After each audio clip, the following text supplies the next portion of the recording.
Question 12. A 10 kg small block is pulled in the vertical plane along a frictionless surface in the form of an arc of circle of radius 10 meter. First, let me do this. So I'll keep this entire circle. But we are only interested in the arc of angle 60 degree, right? So your voice isn't that clear. Is it now clear? Hello, hello. Yes, sir, better. Okay. In case if it is not clear, just give me one moment. I'll bring the bigger microphone. Just a moment. Just a moment.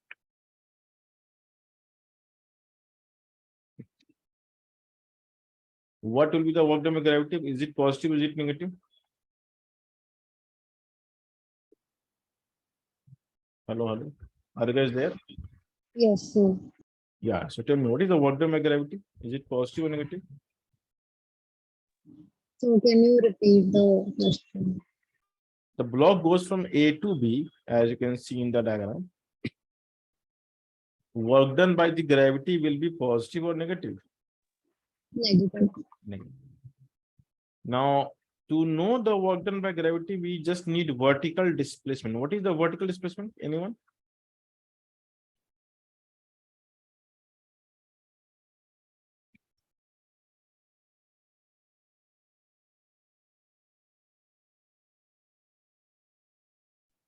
Sir, R sin theta.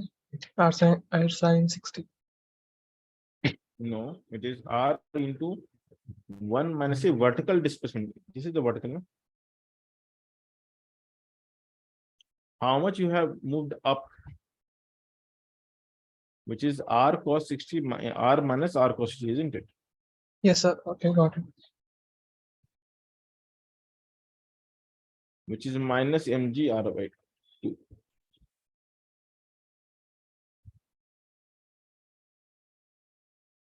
What is the question? What are they asking? The speed.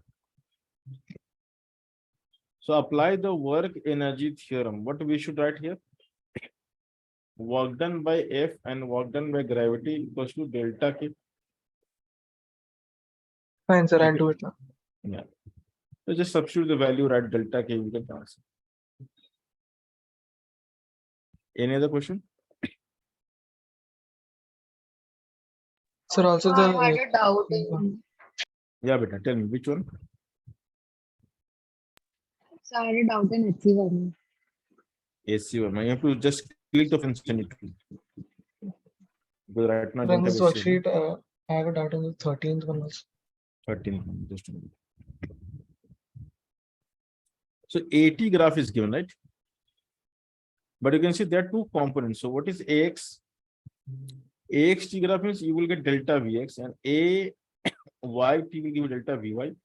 And because the initial may be 0 or something, or maybe something, so you can get a VX, you can get VY. And so you can get V, which is under root of this. And so you can get the kinetic energy. Correct? Yes. So you can get delta K, which means you can get the total work done. Okay, sir. So it's indirect question. Understood? Got it. Yeah. So the 40th question. Yeah. So you can definitely see that you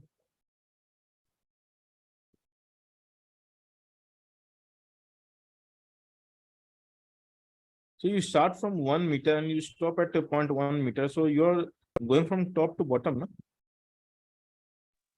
Yes, sir. So gravity will do positive or negative. Positive. But because you're coming to rest, it means your net energy is taken away by friction. No? So work done by gravity plus work done by friction equals to 0. You know this answer. Mg delta H. You don't know this answer. You can just write like this. So what is WF minus mg and the descent? What you have gone? Delta H means 0.2. 0.2. So what's the problem in this? No, sir, I had a doubt in writing the equation. Okay. So always think about work energy theorem. Anything else? And almost all questions we have done, right? If you read question number 38, we have done in class, 39, we have done in class, isn't it? Yes. Okay, shall we move to the next concept? Fine, sir. All right. You have any other doubt? Tell me. Yes, Prashant, so I'm asking you only. You have any doubt? No, sir. So are you practicing questions? Yes, sir. I completed XC1. I'll start the worksheet today. Okay, you completed SC or no? That's great. So are you understanding the concept, how to apply? Yes. Good. So we are done with the work part. Now we should move to the which part? Energy. Energy. So we have already defined what is energy, but let's do it once again. So it is the capacity of doing work.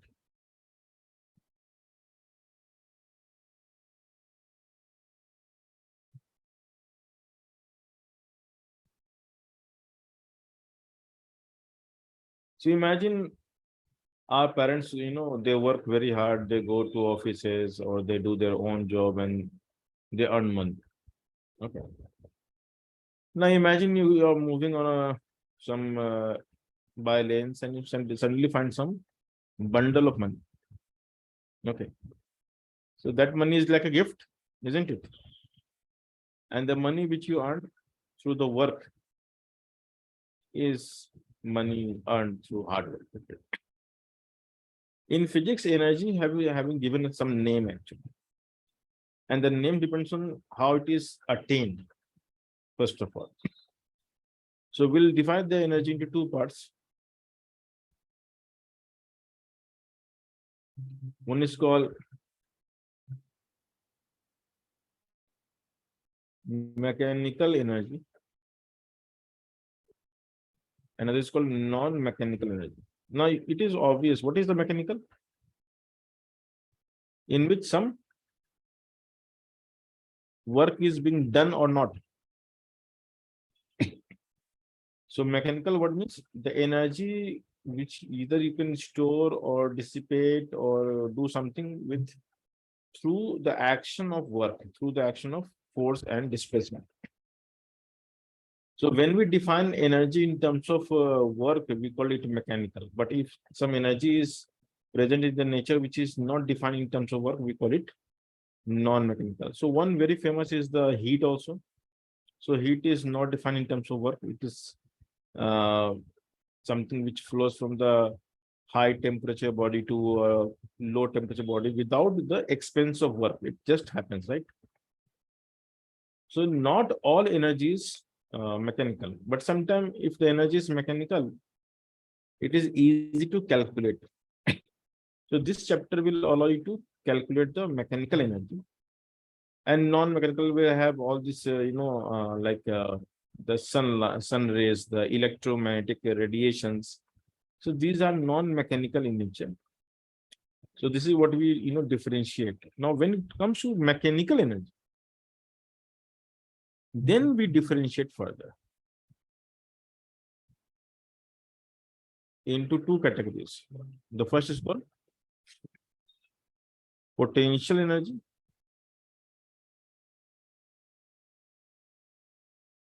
and kinetic energy.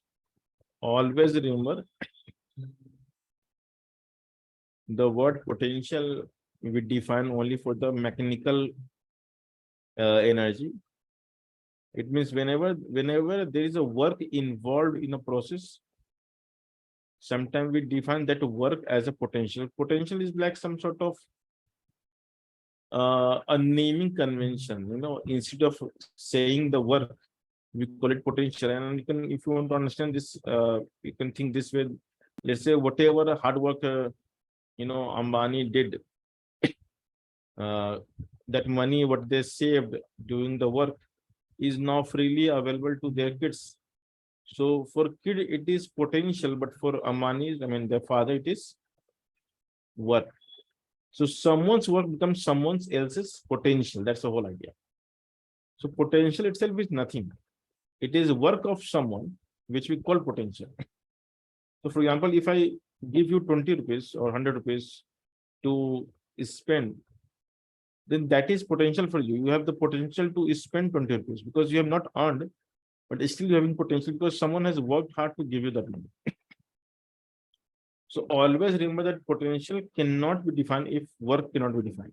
So in any situation where work is meaningless, potential is also meaningless. Potential and work do not go together. Potential and work do not go together. They go either of them. So when we try to define something, sometimes potential, we have to ignore the work. If we want to define the work, then we have to ignore the potential. We can't define both together because someone's work is someone's potential. So it is a way to define the world. So if you think that potential energy is something new, then you have to break this idea. It is not something new. Whatever we have been doing so far, somehow we have gone through potential which you haven't seen or realized. But we have gone through potential. And the simple example is when you were deforming the spring was doing the negative work, and negative means it was taking energy. But luckily that energy was not wasted or dissipated. So they were storing it. So in a way, they were creating the savings. And that saving we call the potential energy of spring.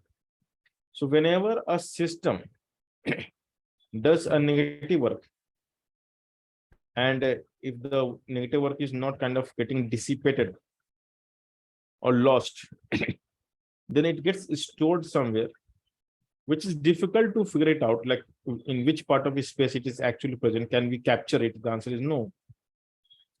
But it is present in the space in an invisible form, not at one particular location. It is spread throughout the universe sometime. And that's why the way the nature stores energy is still a mystery. I mean, we have to believe that this is a mystery because no one knows. We know that nature has stored energy. That is what we know, but no one knows how the storage is actually happening. Okay. So we have some ideas that we will talk about in class 12. But as of now, you have to always believe that there is something invisible methodology by which the energy is kind of kept by the nature, and that energy cannot be seen. It is only believed that it is present. And this is how we bring this terminological potential energy. So potential energy is not something real. It is a name given to that form of energy which we know is not wasted, which we know is not getting used, but it is stored safely by nature. And whenever such event happens, we use the word potential energy for such kind of storage facility. Okay. So if someone has stored energy, which means someone has done some work in the past, and it is the work in the past which will let you store energy. Understood what I'm saying? So potential energy, is it some new energy or is it someone's work? Someone's work. It is always someone's work. Now imagine if you go to a market and you spend 100 rupees, maybe eating your favorite food. So how much money you have spent in a market? 100 rupees. From where you got this money? You may say sir, from pocket. So imagine the pocket is the invisible source. So we can say the pocket is having the potential to give you 100 rupees. Now what is the reality? It was given by your parents, correct? So what they did? So they did some work, and the work produced this money. So either saying that you receive money from your parent, or you're saying that my pocket is having the potential to withdraw some money. So both are the same thing. You have to understand that potential is not something new. It is just a conventional way of saying things. So many believe that potential energy is a new topic. See, we have been dealing with potential energy so far. So the question is how to define the potential energy. So we'll come to that also. Now, potential energy you can further divide into various types, which you will come across very often. So in our JEE syllabus, potential energy which we come across very often is called gravitational. We say elastic potential energy, and we say electrostatic potential energy, which you will study in class 12. Electrostatic potential energy. So potential can have various types. You can say also say the ETC. So these are the commonly used terminology in physics. Now, kinetic energy is also not simple. We have various types of kinetic energy. The one which you know very popularly called translational kinetic energy. And this translational kinetic energy we write as half m v center mass square. Velocity of center mass we generally consider, but because we are learning the particle dynamics, there is no concept of body. What we have is only a point, a particle, and therefore it is not mandatory to write the subscript cm. You can do away with this subscript. You can simply write half mv square. But you should understand that in future the formula should be written in a more correct way, called half mvcm square. So right now it is okay, but do not think that the energy half mv square is that the complete energy, complete kinetic energy. No, it is only a part of kinetic energy called translational. And in case of particle, it is complete. So you're lucky. This is partial energy. But when we talk about particle dynamics, that particle energy becomes the translational becomes the full or total kinetic energy as well.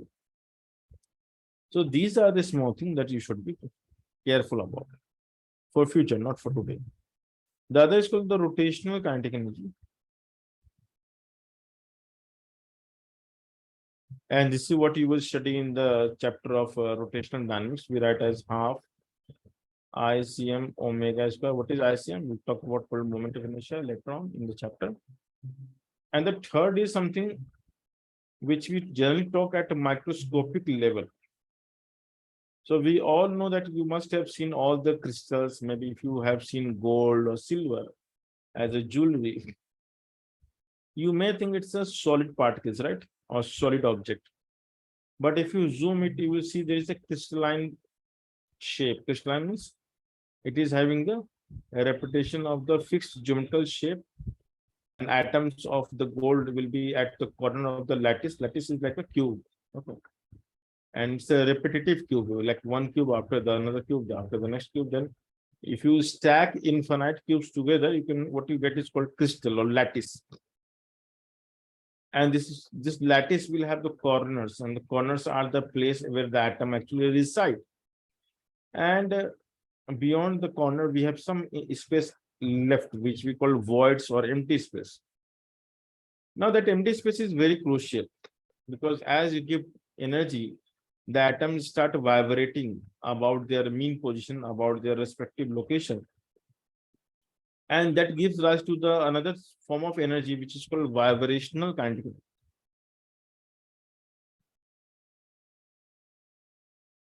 Now, this vibrational kinetic energy has to do with mostly with the temperature. So it is a function of temperature, and we'll come to talk about the same in a chapter of thermodynamics.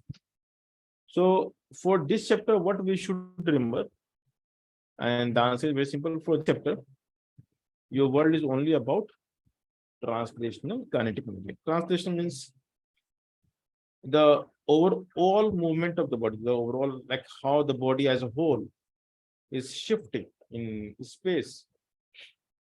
So when a body is shifting as a whole in space, we call it is translating. And whether a body is shifting or not is determined by the center of mass. So for example, if you look at the ceiling fan right now, so if you have, you can see the center of the fan is not moving, isn't it? Do you see that? Or at least do you realize that? Yes. If the center of the fan is not moving, so is fan moving at all? So as a whole, can we say fan is moving? So you may think, yeah, it is moving, but the answer is no, the fan is not moving. The motion of a body is determined by its center of mass. If it is at rest, we say body at rest. But of course, it is at translational rest, but it is rotating. So rotational motion is happening, but center mass is not happening. So the half mvcm square is 0, but the second term, half ICM omega square, is it 0? No, sir. No. Now the third one is very complex. The third one is the vibrational, which means like every atom of the wingspan, like it is made of iron or aluminum or some metal. Those atoms are also oscillating, but you can't see those oscillations because that is happening at a nanometer scale. So that is happening because of temperature, which you can't see. So it's happening in a picometer range. So that is also causing the energy, but that energy we never talk about because that is only temperature dependent. So unless in a question we are not changing the temperature, we should not worry about those energies. So this is the whole idea of kinetic energy. And I just said potential energy is someone's work. So if you want to perform some work, what you should have before? If you go any shopping complex and if you want to shop something, then what you should have before going there?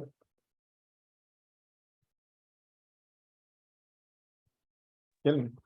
Sir, money. Money you should have, no? So if you're going somewhere and you're spending money, then can I believe that you must have some money? Yes, sir. So if if some agent is doing some work, the agent must have some money. Correct? Yes, sir. So we say that the potential energy, okay, I'll talk to the potential energy now separately. Let me just define quickly.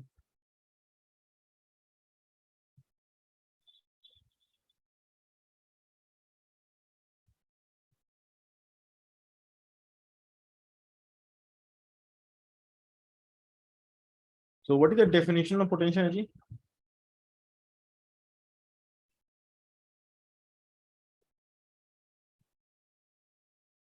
It is the energy possessed by any system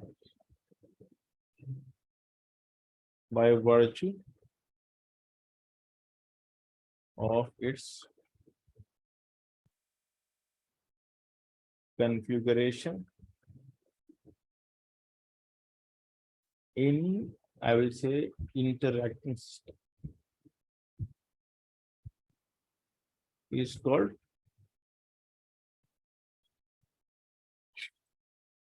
okay. If I keep two massive objects, will they attract?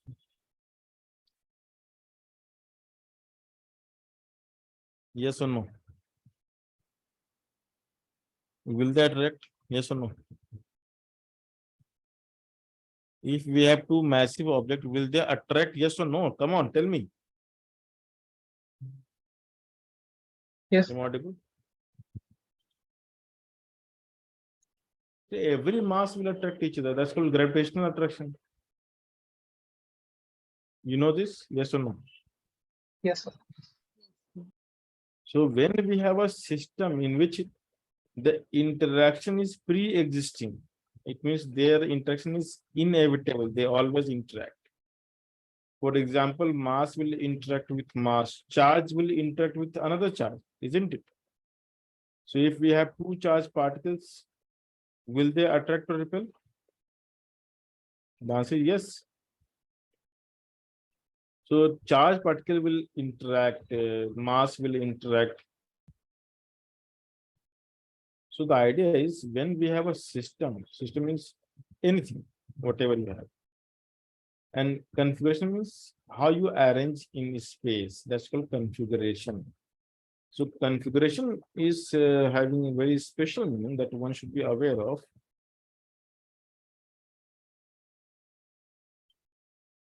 Configuration is the relative geometrical arrangement in space. For example, imagine if Earth is moving around the sun. Listen very carefully, everyone. Are you listening what I'm saying? Yes. Yes. Imagine Earth is moving around the sun, but instead of elliptical path, it is circular path. Which path I'm saying? Okay. So the question is, if it is circular path, then if you look in the outer space, the Earth and the sun will look similar or will it change? The configuration of the relative configuration of moon from the, the relative configuration of Earth and sun will change or remain same? As it will orbit, is the configuration changing?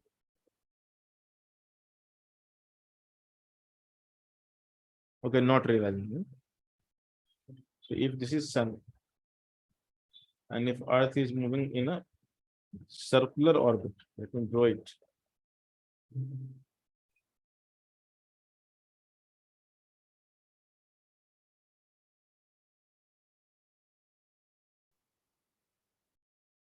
As this is orbiting the sun, what do you think? The configuration is changing or is it constant or is it maintained?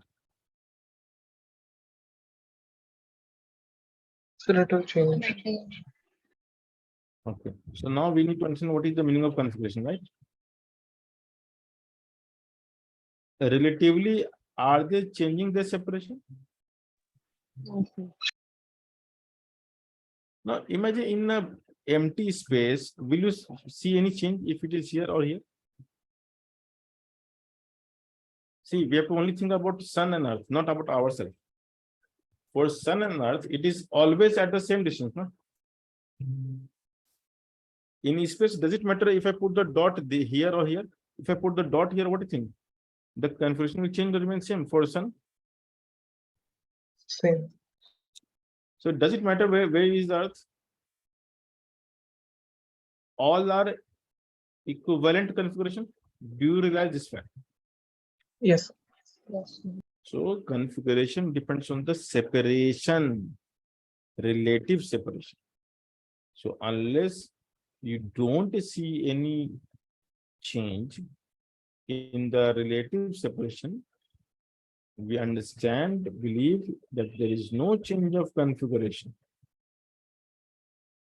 And therefore, as Earth will orbit sun in a circular orbit, what remains constant? Configuration remains constant.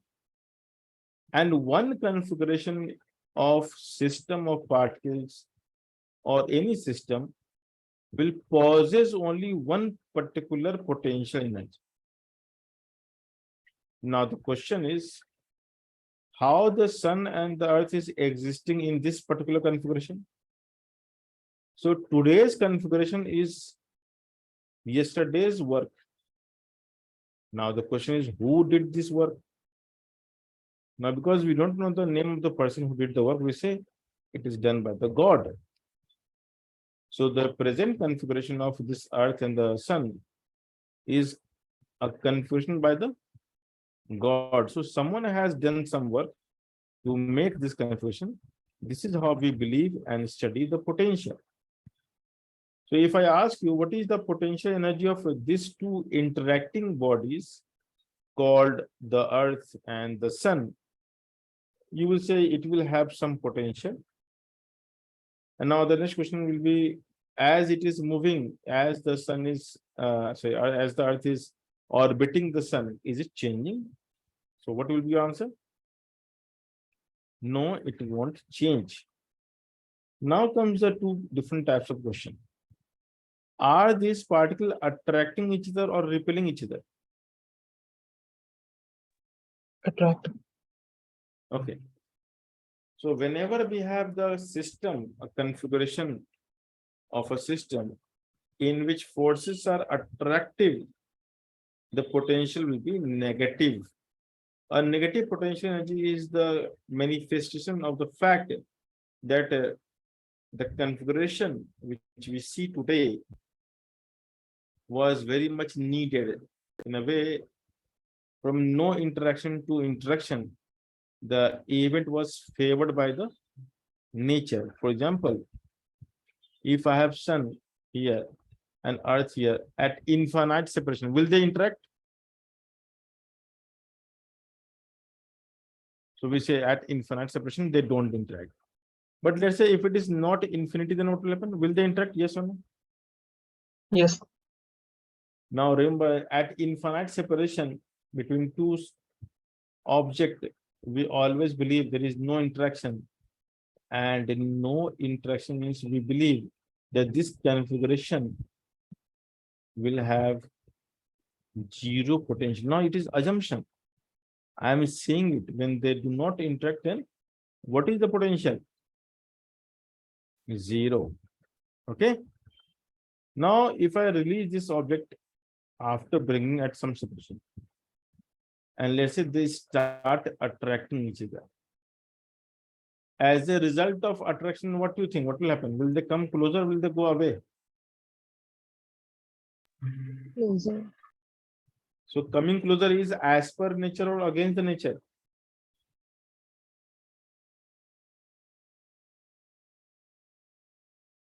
Tell me.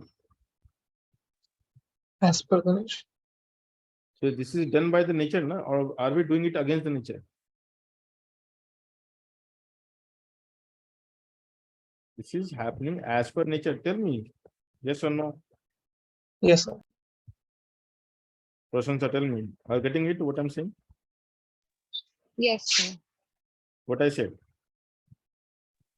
It is happening as per the nature. What is happening as per nature? The particles are getting attracted to nature. No, attraction. What is happening as per nature? Coming closer or going away? Coming closer. So when they come close, it is the nature doing things, right? Yes, sir. Okay.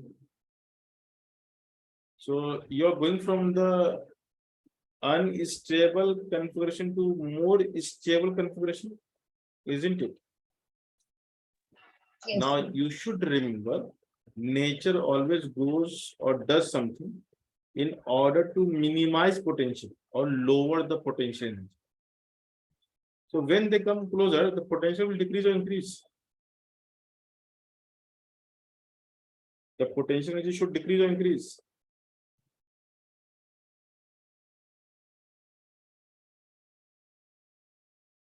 Potential is like you're saving.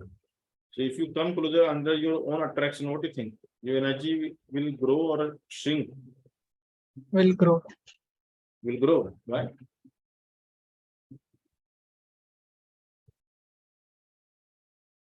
No idea. Are they attracting each other? So the answer is yes. So let's say F is the force of attraction. In which direction are they moving? In the direction of their own attraction or against the attraction?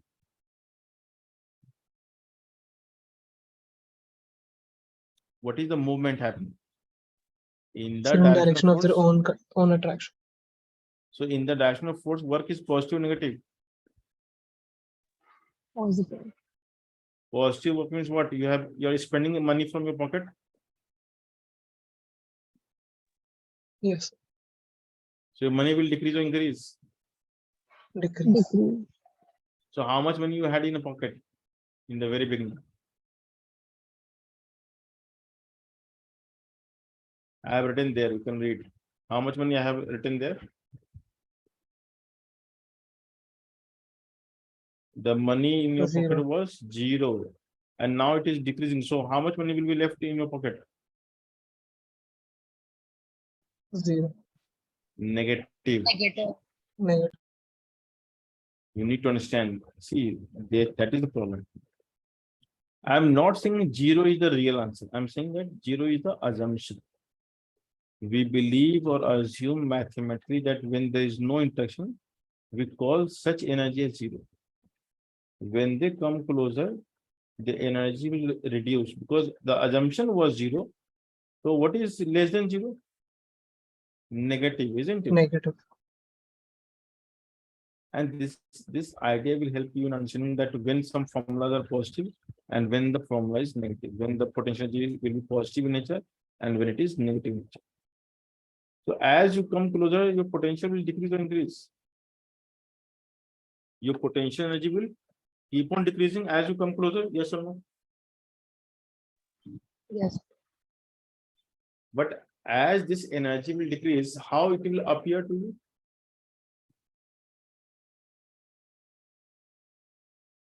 As they come closer, they will speed up, yes or no? Yes. And if it will speed up, then what will happen?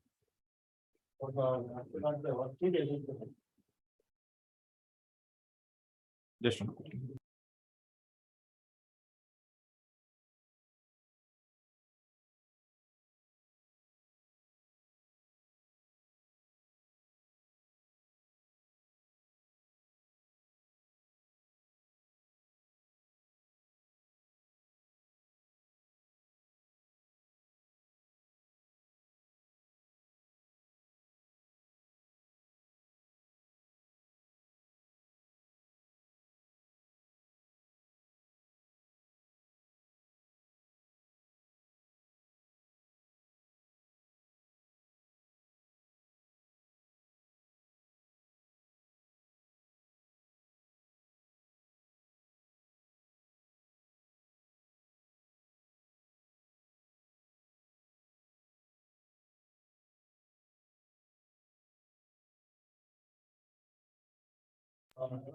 So whenever a system, undergoes change of configuration.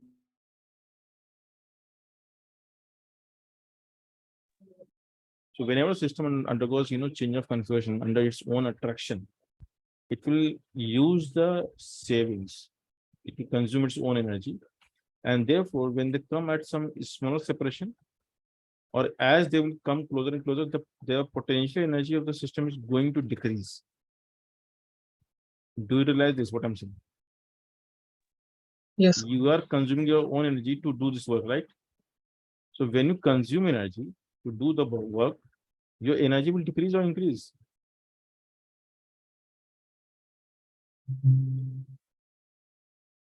Decrease. Decrease. So that will lead to the definition of potential energy change.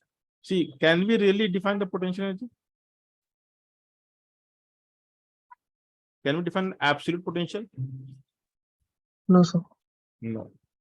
See, we started with the assumption 0, right? Can we define absolute potential energy? Answer is no. So what we define?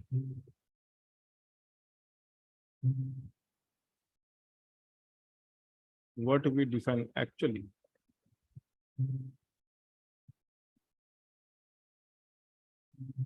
Answer is we only define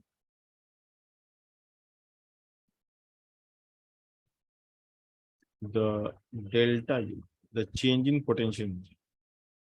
So whatever formula you will see in future today or maybe day after today also in all other chapter also, whatever formula you see is only meant for the changing potential, but this assumption makes it really nice. If I assume the initial as 0, then final will become, I mean, what will become? The final potential energy and the delta U will become same, right? So delta U means what? The final minus initial. If I make it initial 0, then what you can see? The delta U is same as U final, isn't it? Yes, sir. And this is what we are going to do here. We are going to define delta U, but eventually we are going to write as U. U of that instant, which is the U final. So what is the definition of delta U?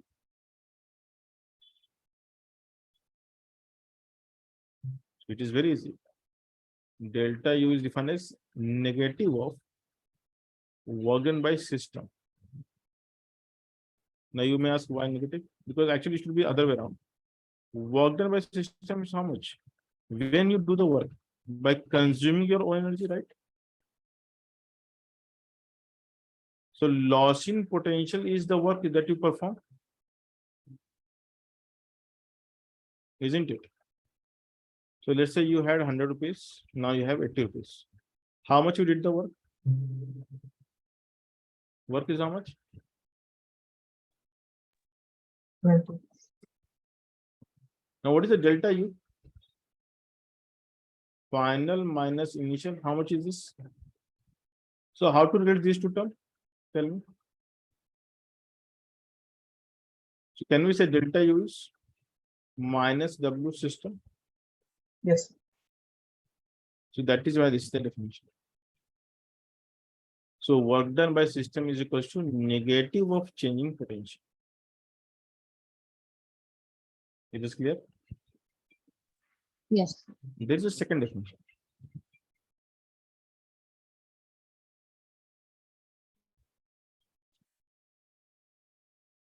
Work done by external agent is positive delta U, but this definition is conditional, which means under certain circumstance it will be true, but not always. So this is conditional. I'll put a star. So what is the condition here?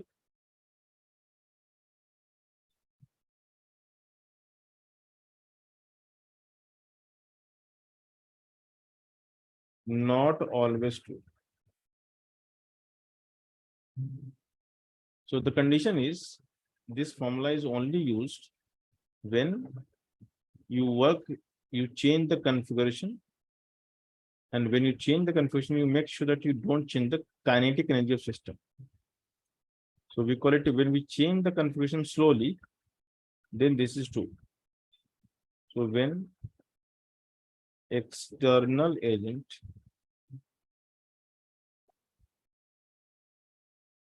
changes the configuration slowly, and slowly is a scientific word. Slowly here means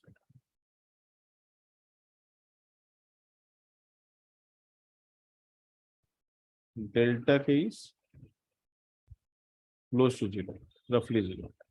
So when external agent changes the configuration slowly, then work done by external agent is equals to change in potential energy.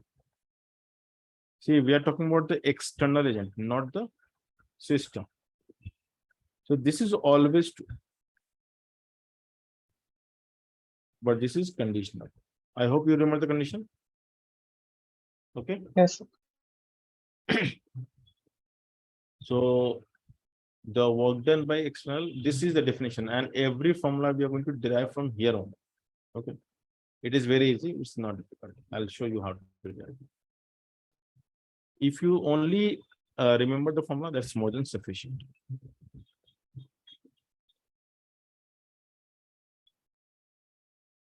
So imagine if we have Earth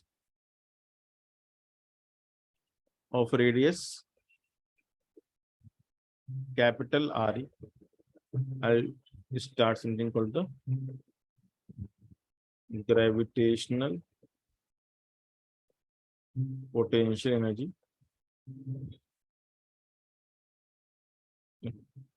Gravitational potential energy. So this is the Earth of radius R. And imagine any tiny object kept on the Earth.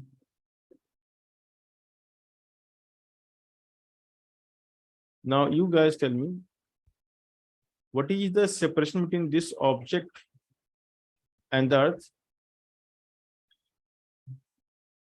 0 or RE? What is the separation? Is it 0 separation or RE separation?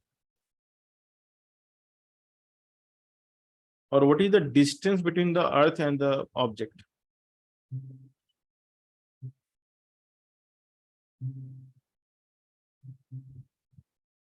Will you say something or even quite? 0.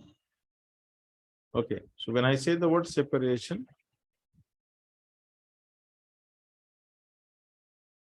and if you know it's a spherical object, separation is always measured from the center.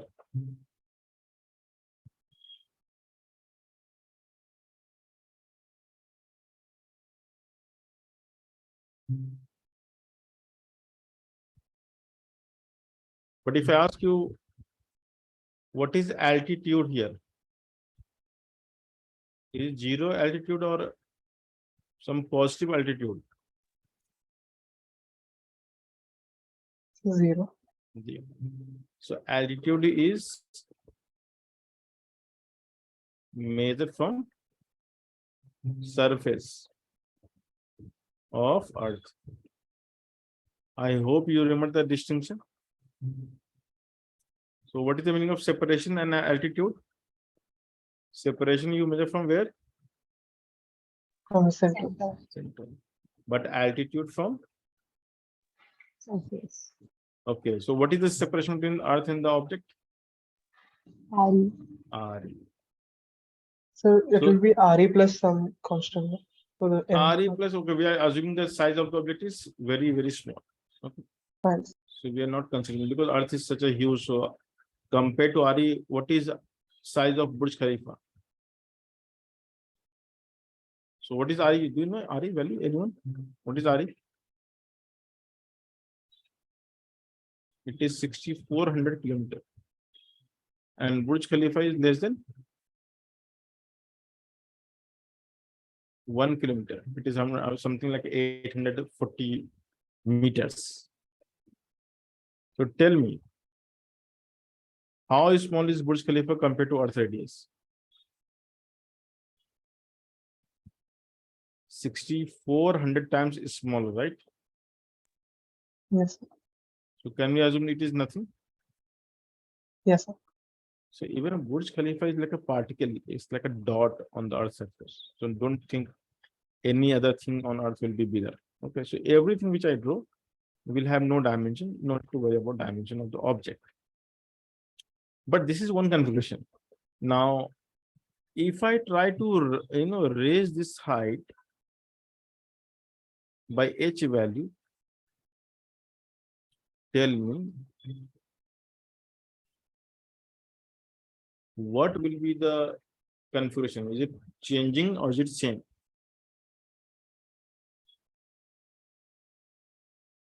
So you have to just think about separation. Is separation changing? Yes. Sir. Yes. So when we have two different separation, can we say it's a two different configuration of the Earth and the object? Yes or no? Yes. Sir.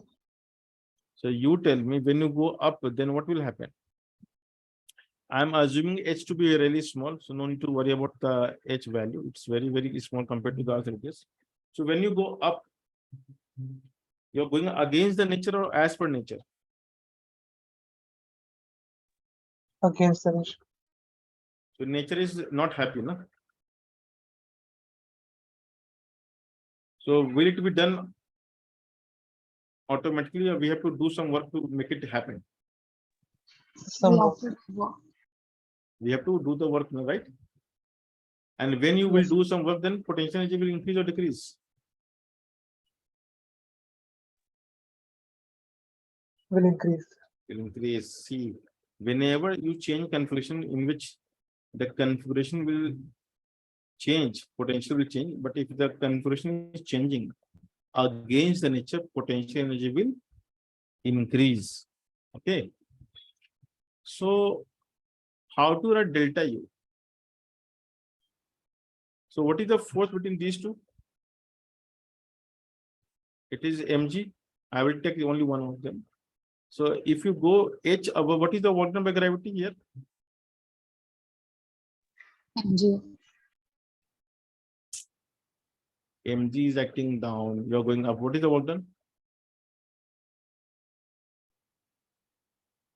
What is Minus the mg. work done by? See, what is the work done by the force between them? I am only taking the object moving. Earth is at the same place. So what we will write here? Minus. Go ahead. Come on. What is the work done by Minus gravity? Minus mg. mgh. By the force within the system, which is gravity here. So minus mg into h. But what is the definition of work delta U? Delta U is negative of, so work done by system is negative of delta U, or you can say delta U is minus of work done by system. Okay. Yes. So minus of this. What is the answer? mg. So mgh is potential energy or change in potential energy. What do you know? Change in potential energy. So this is the change in potential energy of which system?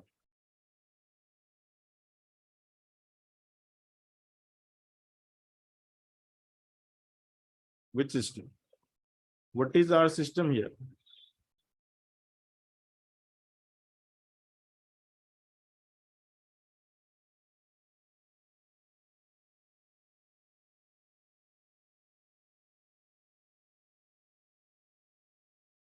This is the potential energy of Earth ball system.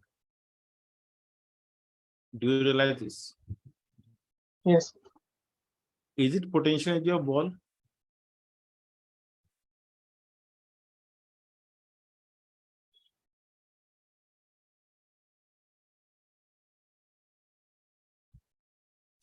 Is it potential energy of Earth? Or is it potential energy for both the Earth and ball system?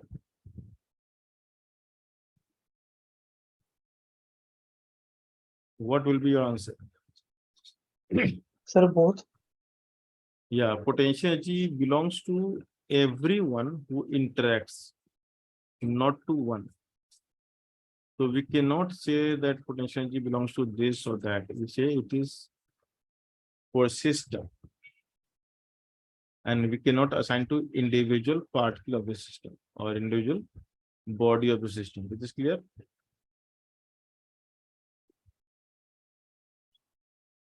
Is this clear? Yes. So while raising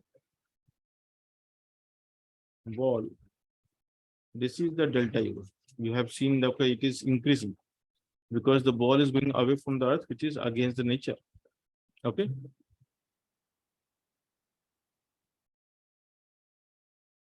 So now comes the concept of reference.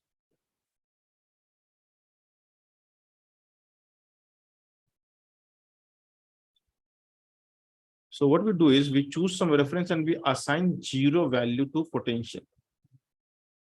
So as a theory, a reference potential energy is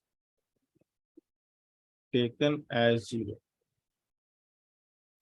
And in case of Earth, for solving numerical, we believe or we assume that the potential energy is for the body only. But theoretically, if you solve question in IIT-JEE, you can't assume the same. You have to be very careful. Understood? Is this clear? Yes, sir. So reference potential is taken as 0. So let's say if this is the reference, And if the ball is here, if I call reference, if you take it H up,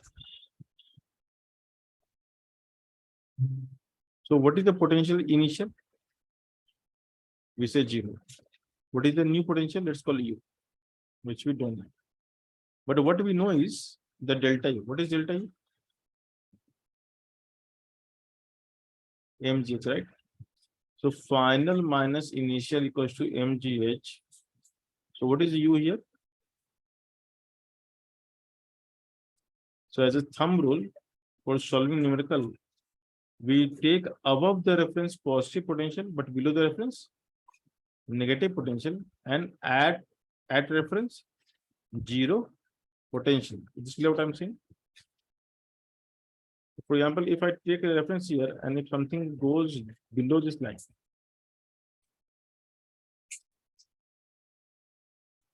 what is U initial 0. and what is U final? What we should write here?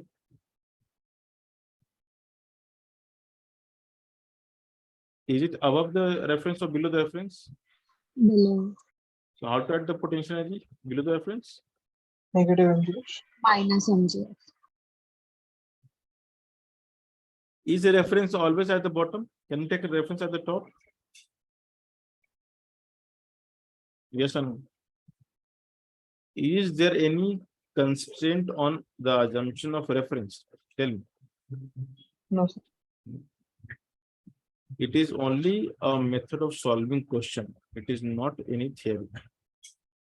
You can always take it for granted. So reference is the idea through which we solve questions. So let's say you take the ball from here to here. And now what I do is I take some reference here, which is neither the starting point or nor the ending point. I'm taking somewhere Y, and the entire gap is H.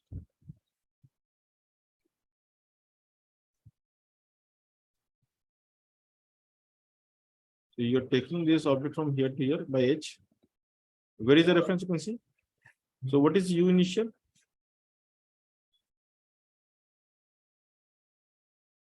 As per the reference, what is U initial? 0. What is U initial? Siddhant. Don't play blind, no? See and then answer. So MGY Plus or minus. plus. Is it above the reference or below the reference? Sorry, below. Negative MGH. Yeah, tell me questions. What is this answer? Plus MGY minus Minus MGY. MGY. Minus MGY. Do you realize why? Below the reference. What is U final? Tell me. You will tell. What is U final?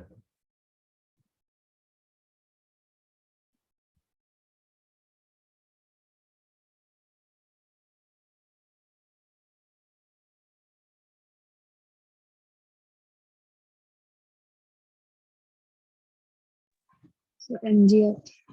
MG? See, you have to answer as per the reference. You can't answer blindly. Don't be blind. MGH minus Y. Plus or minus? Plus. Very good. Siddhant, is this clear? Yes, sir. So what is delta U? What is the change? Final minus initial. MGH minus Y minus MGY. How much we are going to get here?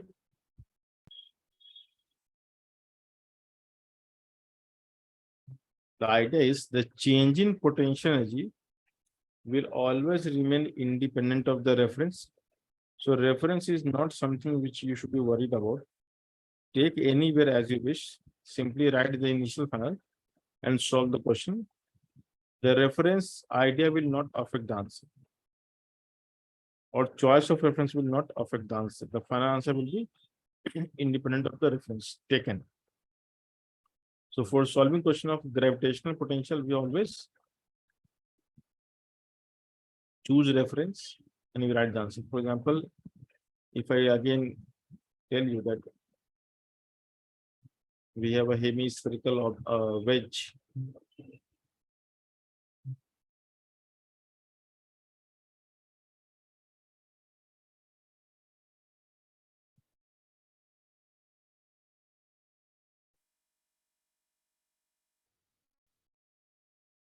And let's say if we have a ball,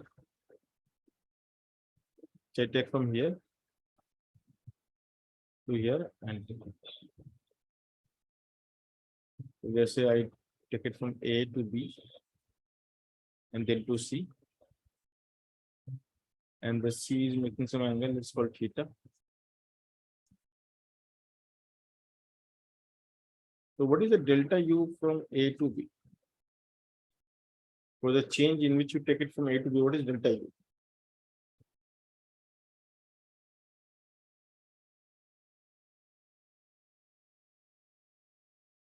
Tell me what is A to B? Delta U A to B is how much?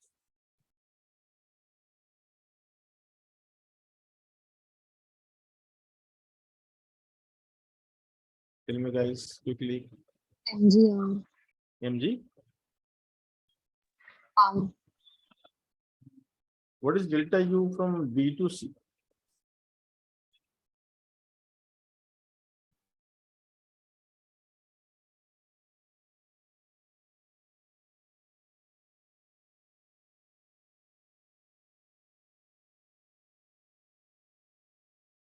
So B to C potential should decrease or increase? Simple question. The answer should be positive or negative. So negative.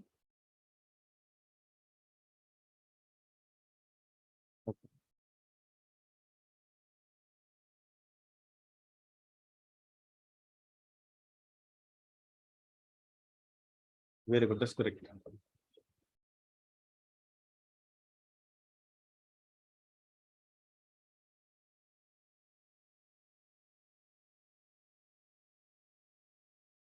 So tell me the answer.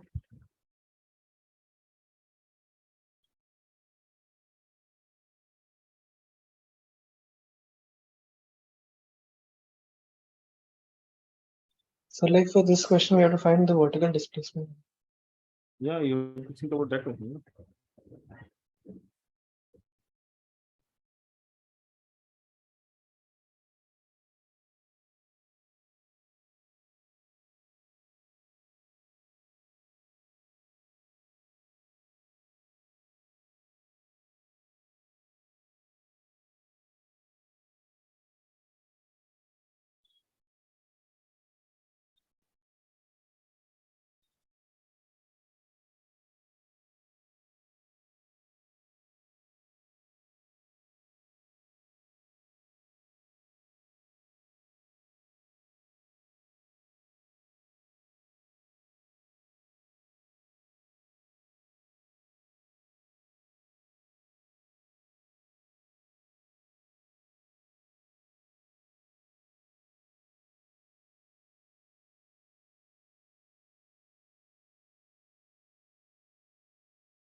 Yeah, what is the answer?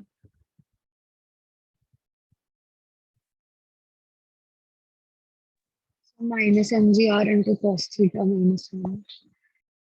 So you can write a UC. This means a UC minus UB. And then to write potential energy, you can choose some reference. So what is the suitable reference you should choose? Just if you want to choose the reference, where you should choose? So B. Okay. If you choose B, then you're getting the answer. So then what is UC?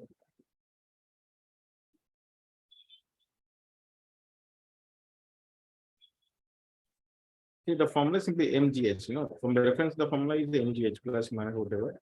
So just look for the H, from reference, how far it is from reference. R cos theta. Hmm?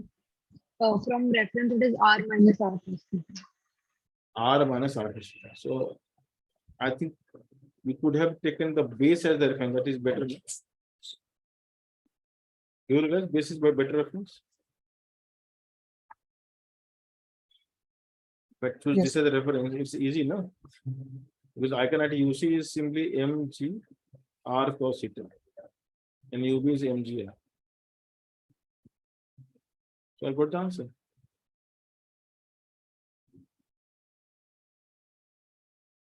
Correct? Yes. If I ask you what is delta U A to C, what will you write?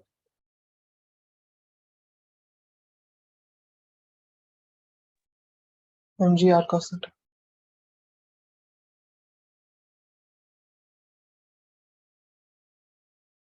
Yeah, Prasad, you understood this part? Yes. So always choose a reference which is convenient to you. I mean, don't make it complex unnecessarily.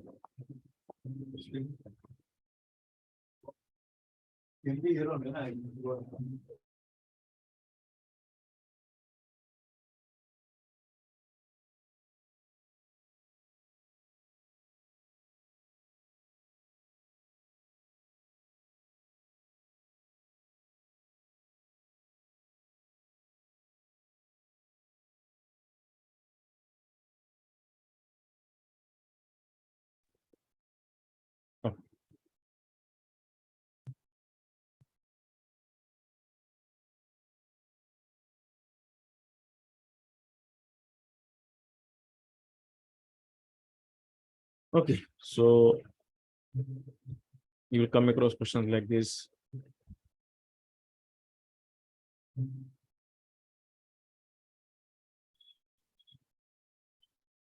So a pendulum of length L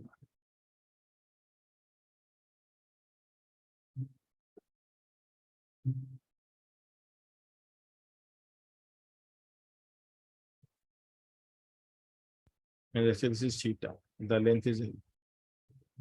You release at rest, this is initial speed. Okay. And you come, this is the initial, let's call this is initial and this is final. This is the bottommost point. So for this configuration, what is the delta U part? Tell me what is delta U. Now you can choose reference as you wish. And always be smart, like what kind of reference is easier to write, that you have to think. So if you want to write something really complex and you find it easy, you can go ahead, but always make sure that you write something simple. Yeah, how to write delta U? So MGL bracket 1 minus cos. Plus or minus? Plus or minus? So plus. So delta is plus, you are going down, so it's plus. You're writing the gravitational potential, huh? So delta will be plus or minus. Coming down is what? See, this is the earth, no? Acha, final is down. Okay. Yes, and negative. Earth is always below you, right? Yes. So you're going towards the earth or away from earth. Towards. So it is going to be negative, no? So how to write Yes. answer? Minus MGL bracket 1 minus cos theta.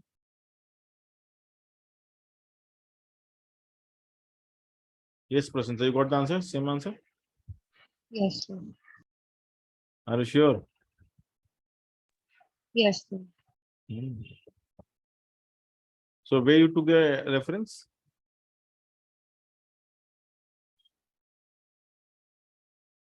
Where was your reference? Sir, at the tip of Okay, what was your U initial? Tell me.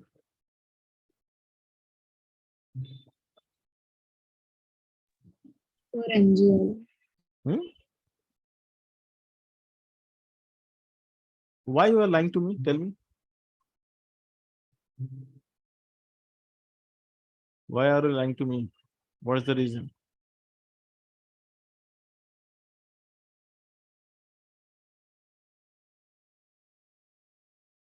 Where is the bob in the beginning? Where is the bob?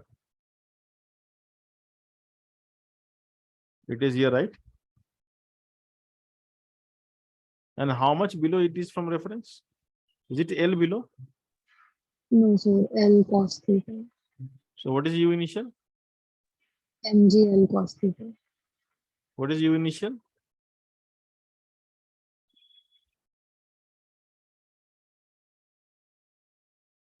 Minus Mg L cos theta. Very good. Minus MGL cos theta. What is U final? Minus Mg L. And then what is delta U? U. Final minus initial. So what is delta U here?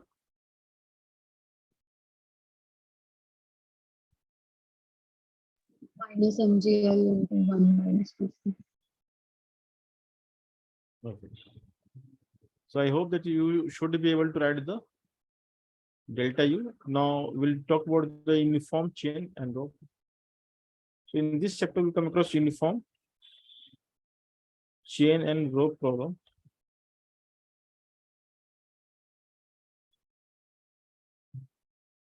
For any uniform chain and rope, the potential energy we write as mg YCM. So we write only the height of center of mass, not the length of the object. For example, if I ask you, taking base as the reference, if I give you a uniform rod of mass M and length L, what is the potential energy of this rod? And for any uniform rod, the center mass is always at the midpoint. So what is the potential energy here? Mg L by 2. Mg L by 2. Where is it? So for complex shape, you need to learn how to find YCM. But given the YCM, you should understand the answer. It is mg. Okay. If I take the reference at the top of the rod, then it will become minus mgl by 2, isn't it? Okay. Yes. So the question will be like this: if we have so we have done this in another way, but now you can do in a simpler way.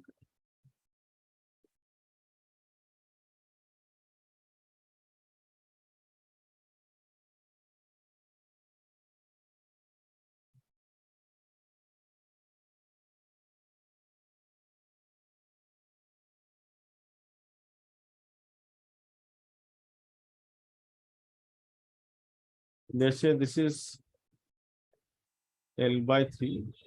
The total mass is M and total length is L. Taking this as the reference, table as the reference, what is the U of the chain?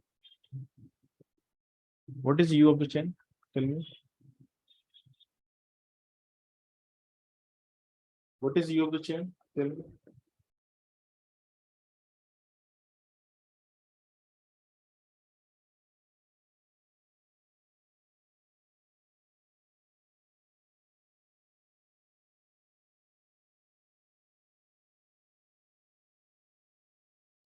So negative Mg L by 3. It is minus. Okay, how to write an answer? Minus, because it's below the reference. Okay, the entire segment of the chain on the table will actually have 0 answer.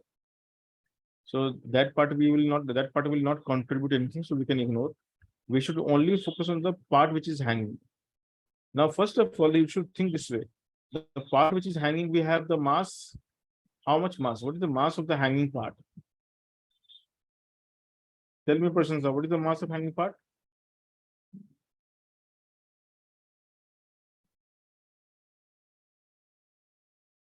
Come on, guys, you don't remain quiet. A full chain having mass n. What is the mass of 1/3 chain? M/3 into L. Whatever. Why m/3 into L? What you are saying? Like, do you realize what you say? Or you simply say, I mean, no, guys. Please bring some realization in what you are trying. You write MGL, MGH. What is M here? G. What is H? H means YCM. How far is YCM from the table reference? L/3. Come on. Anything. L/6. It is here, no? Acha, okay, sir. It is L/6 meter. So what is U here? U initial is minus MGL/18. Okay. And now if I pull it back on the table, then how much will be potential energy? If I completely pull it back, So 0.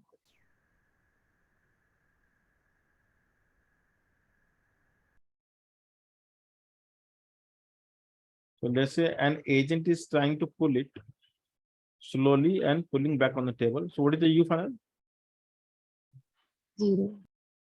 They will ask you what is the work done by external agent. They will ask you this question. So we know the answer. It is always delta U because that is the minimum work. So minimum work means we are not changing the kinetic energy of chain. Chain was at rest. Chain is at rest. So whenever delta K is 0, this formula holds true. Do you remember? Yes, sir. So this will give you how much answer? MGL/18. So you have to do this much positive work to get this done. Is this clear, guys? Yes, sir. So this chain problem will be part of your journey. You can solve as many as you want. I have done all sort of question in other way around, but now this way you have to practice on your own. All right, so we can go to the next concept. So this is the potential energy. When we talk about the gravitational potential energy, we can go much deeper into this, but that is a separate chapter called gravitation. So in the gravitation chapter, we have to again study, but in a different way. So we'll see the actual formula. And these all answers are only correct for the small configuration. Like when you take the object not far away from the Earth, not like you're taking 1,000 kilometers or you're taking to the orbit. So when you move object from one orbit to another orbit, the actual orbits, then there we have to apply a different formula that we will study in chapter of gravitation. But right now, we are only moving slightly. So compared to Earth, whatever the movement is negligible. That's why the G remains constant. So we write mg. So we can go to the next concept. That's called the elastic potential energy, or you can also say energy is stored in the spring.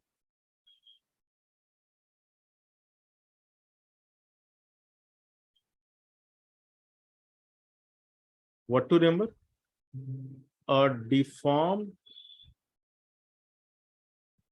spring stores energy. How much? You can always say half K x square. That's it. Like no need to think much. Just remember that if you deform by x, this is the energy. So when there is no energy in the spring, when it is not deformed. So when the spring is in natural length, what we assume?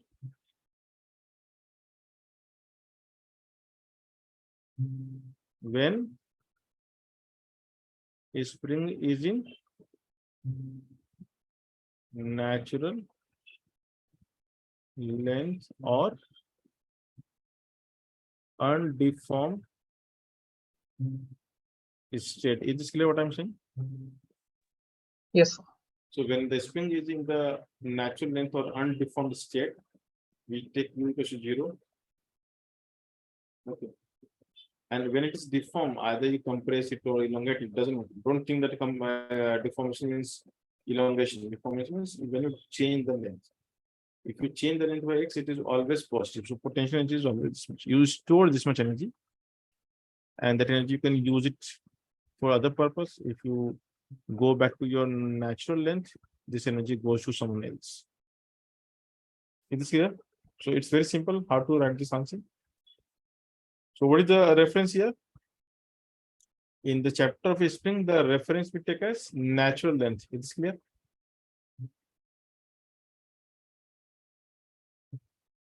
Or not clear? That is natural length is taken as a reference. Is this clear what I'm saying? Yes, sir. It's very simple. You have to remember that if you deform by x, this is the energy. If you don't deform, this is there's no energy. That's simple as that. Or if you want to define in terms of work done by system equals to delta U. So work done by spring force when you deform. So when you go from natural work done by system, in going from natural to deformed is always minus half. minus half k square. So by definition, it is minus half. So work done by system is how much? Negative of delta U, if you remember. So delta U is how much? Minus work done by system. Minus of minus. So delta U is always simple.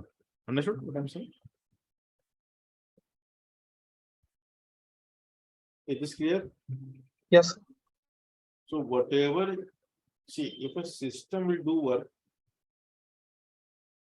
if it will do negative work, it will store energy. If a system will do positive work, it will dissipate or consume energy. That's simple. Okay.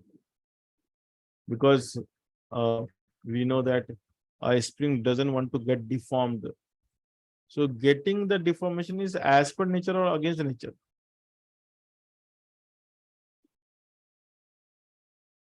What is the nature of a spring? To remain in which conformation? Relaxed state or deformed state? Relax. So when you deform, then what will happen? We have to do the work. Yes, sir.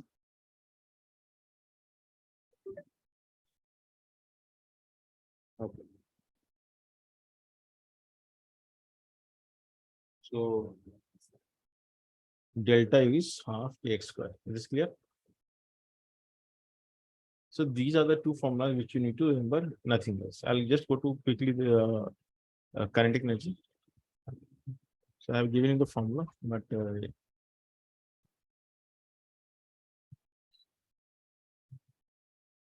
kinetic energy is the energy possessed by any system by virtue of its motion.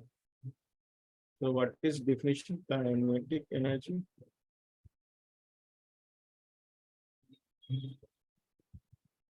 It is the energy possessed POWC, WCP. What should this mean? POWC? I don't know how it is correct. Can you check? PUAC, right? And Sir, double S both sides. in the beginning only. Yes, sir. Both have double S. Both are double.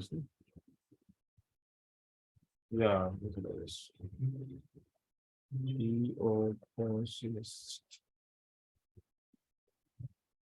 Just. So it is the energy possessed by any body by virtue of its motion. which simply means if you see something moving, you should understand it is carrying some kinetic energy. If you see something at rest, you should understand it is not carrying some kinetic energy. If something was moving and now it is at rest, so it has lost the kinetic energy. If something was at rest, now it is moving, so it has gained the kinetic energy. It is as simple as that. So for particles,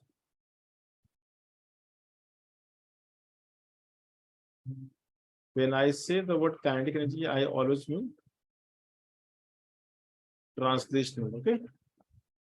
So by default it is translational, but in the chapter of rotational dynamics, you have to learn a lot many more types of potential energy, kinetic energy, and you should also learn how to do it.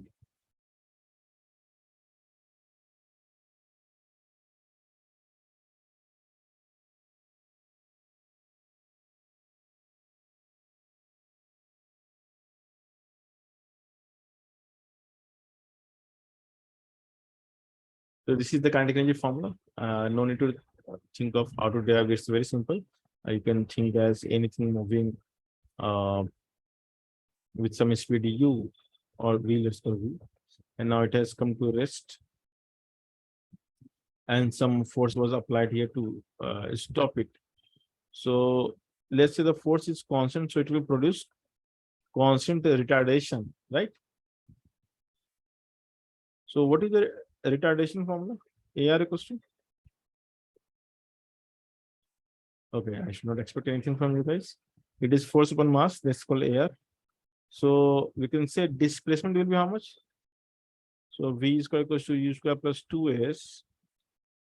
Okay, it's very different. I'm taking formula as V initial. I'm taking U as V and V as 0.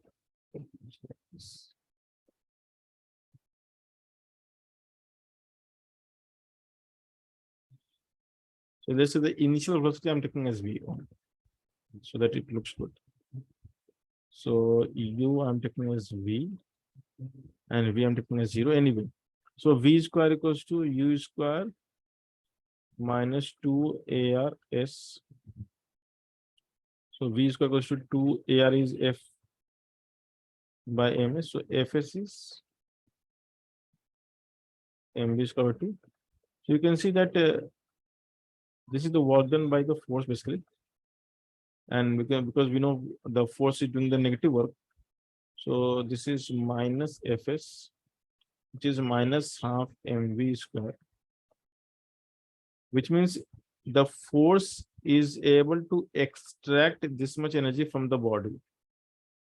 But what happened after you extracted this much energy? You saw that body came to rest, which means in the very beginning, the body must have this much energy because you can only extract what it is having, right? So we say that kinetic energy is, so in the very beginning, you were carrying some energy and the force actually kind of sucked that energy. So minus half mv square, now it is 0. That's why we say the k equals to. Sir, but how is that negative energy extracted? No. Negative work means you have taken away energy. What is the meaning of negative work there? If I am doing negative work, which means what? I am taking away energy from the source, right? Yes. So force is taking away energy by what value? Half mv square, no? Okay, sir. Fine. Got it. Negative means you're taking away, but what is the value? Value is half mv square, correct? So you Yes. took away half mv square from the object, and after that it came to rest. So what was the energy carried by the object in the beginning?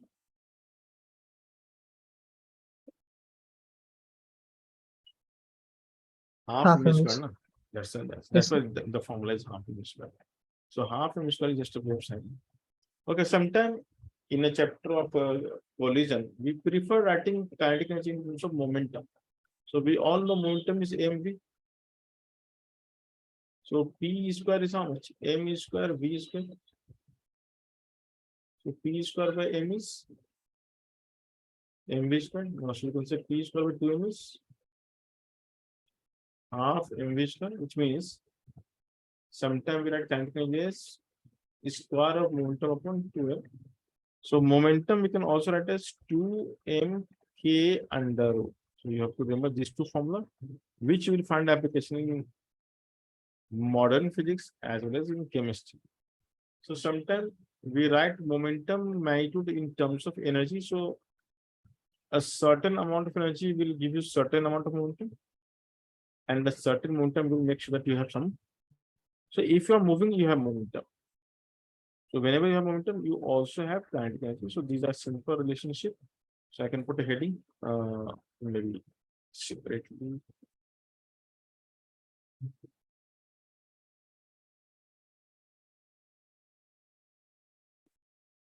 Relation between momentum and kinetic energy. Okay.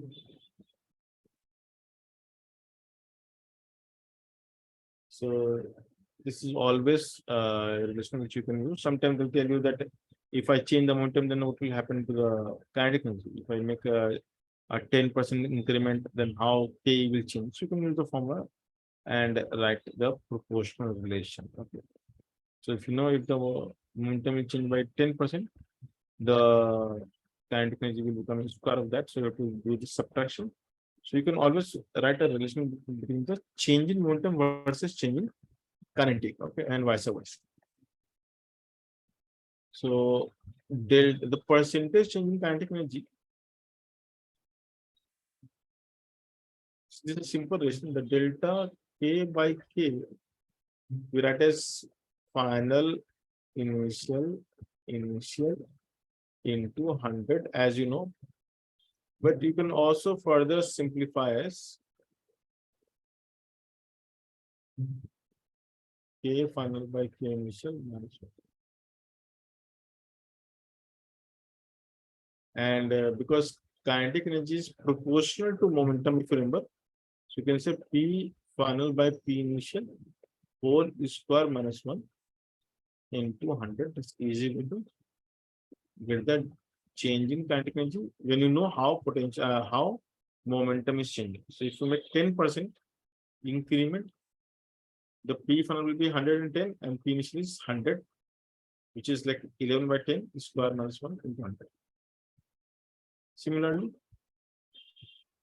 delta P by P will be P final minus P initial upon P initial in 200. Very simple. And so you can say P final by P initial minus 1 in 200, which is like, because we know momentum is a root of kinetic energy. You can say K final by K initial under root minus 1. So I hope you remember these two formulas.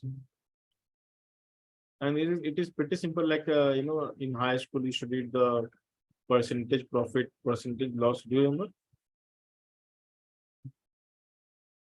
Correct? Yes. And how you used to do it? This one, you know?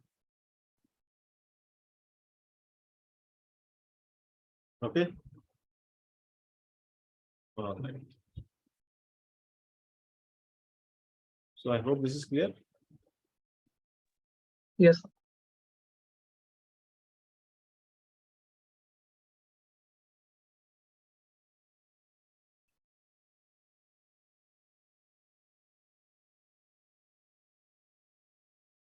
Now we'll talk about the something called conservative and non-conservative force. Potential, see, energy. I'm not doing too many problems because the problem of work we know. Just you have to change the sign delta U equals to minus W by system, and you will get through all questions of potential energy. Just take a second.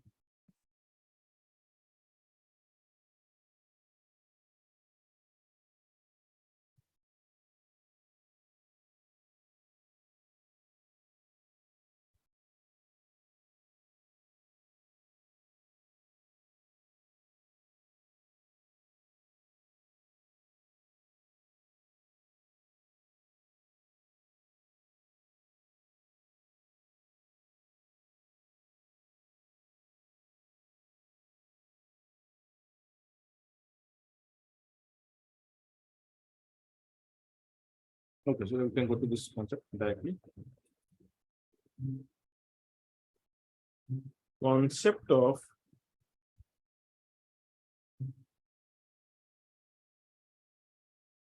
conservative and non-conservative force. Concept of conservative and non-conservative force. So what is the meaning of conservative? Generally, if I say you are conservative, it means you stick to your roots. You try to follow the old tradition. Sometimes we also call orthodox. So conservative means one who wants to conserve the things. Okay, you want to conserve the idea, the culture, the tradition, or whatever. So the word conservative having almost similar meaning here, but of course in a slightly different context. So we talk about a force being conservative or a force being non-conservative. It means the conservative or non-conservative is a prefix which we're going to attach with force to say something more about the behavior of force. So when I say a force is conservative, when you say conservative force, when you put as a prefix conservative, it means you try to say to the world that, come on, this force is not going to depend on the path, the work done. I mean, the work done will not depend on the path for any conservative force. It only depends on where you start and where you end. So no matter through which path you reach there, the answer will be independent. It will have only one answer. So what you are supposed to imply is that conservative force are those force whose work in a round trip journey. Round trip means if you go back, go to some place and come back to the same point.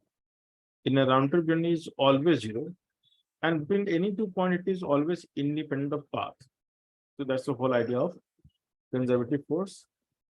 If you go deep inside this conservative force, then it becomes impossible to understand. So what exactly is conservative and non-conservative? It is way beyond our discussion. We can only talk about how we can solve numericals. Okay. So we say that a force is said to be conservative if the work done in a round trip journey is zero. A force is said to be conservative if work done in a round trip is always zero. And second point is work done by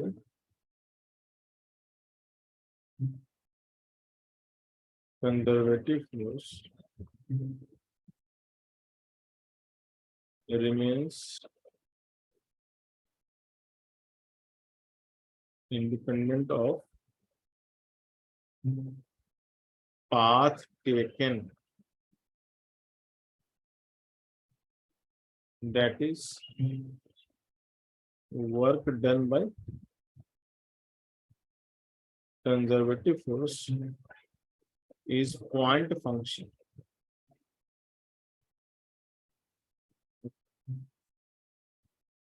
Now, sir, how to identify that a given force is conservative? Is there any mathematical trick?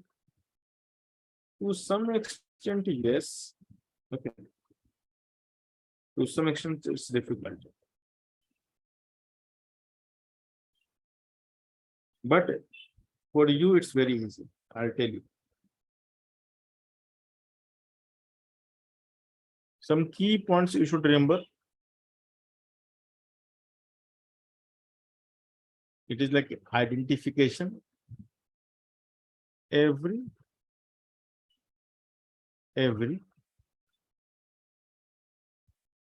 field forces are conservative.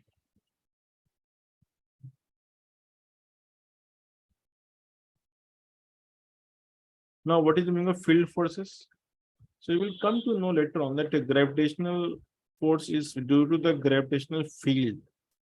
Electrostatic force is due to the electrostatic field. Elastic force is also due to some electrostatic field. So whenever the cause of force is the field which it creates, it is generally going to be conservative. Okay. So field forces are conservative. For this chapter, you can only remember that gravity and spring forces are conservative, nothing else.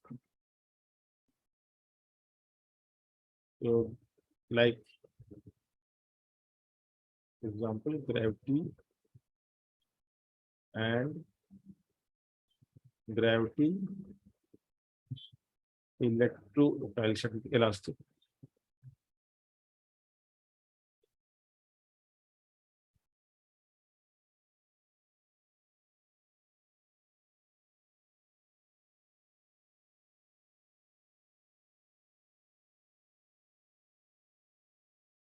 In this chapter, the only field which is non-conductive is going to be friction, but every other force which you have studied will be conservative. Of course, we will not take a normal and tension into consideration. They are not conservative. Okay. What else you can think? Every central force, this is very important. I'll just change the color. Every central force field system is always conservative. What does it mean? So we talk about the motion of Earth around sun, right? If you remember. And generally it moves in an elliptical path. So the beauty of such motion is that force acting on Earth is always towards the center of sun. So no matter where the Earth is located, if my sun is here, okay, not my sun, if sun is there and Earth is here, the force acting on Earth will be towards the sun only, right? No matter where you are, right? Correct. So we say that the force is central, which means acting towards a particular center.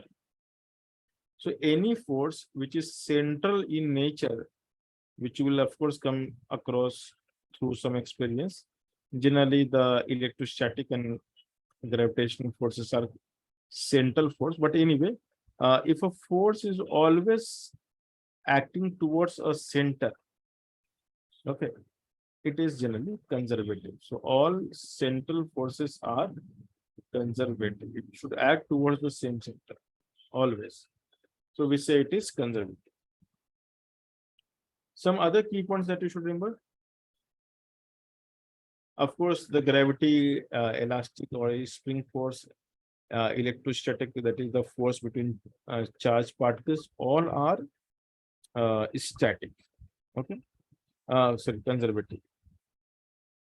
The other thing that you must remember is that potential or potential energy, which will come across later on, potential, of course, I will not study it now, or potential energy, which you have studied now.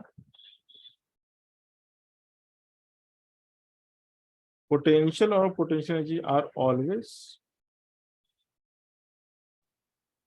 defined for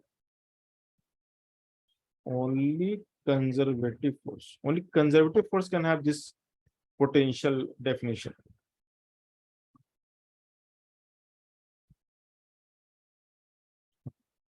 So potential or potential energy are always defined only for conservative force. We cannot define potential energy. If I come to know that a given force is non-conservative, then there is no question of potential. So can we have potential of friction?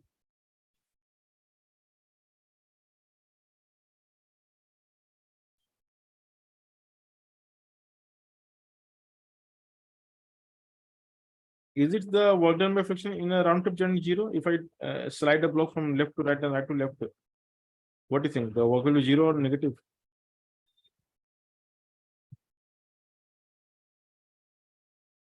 Okay, you don't remember, right?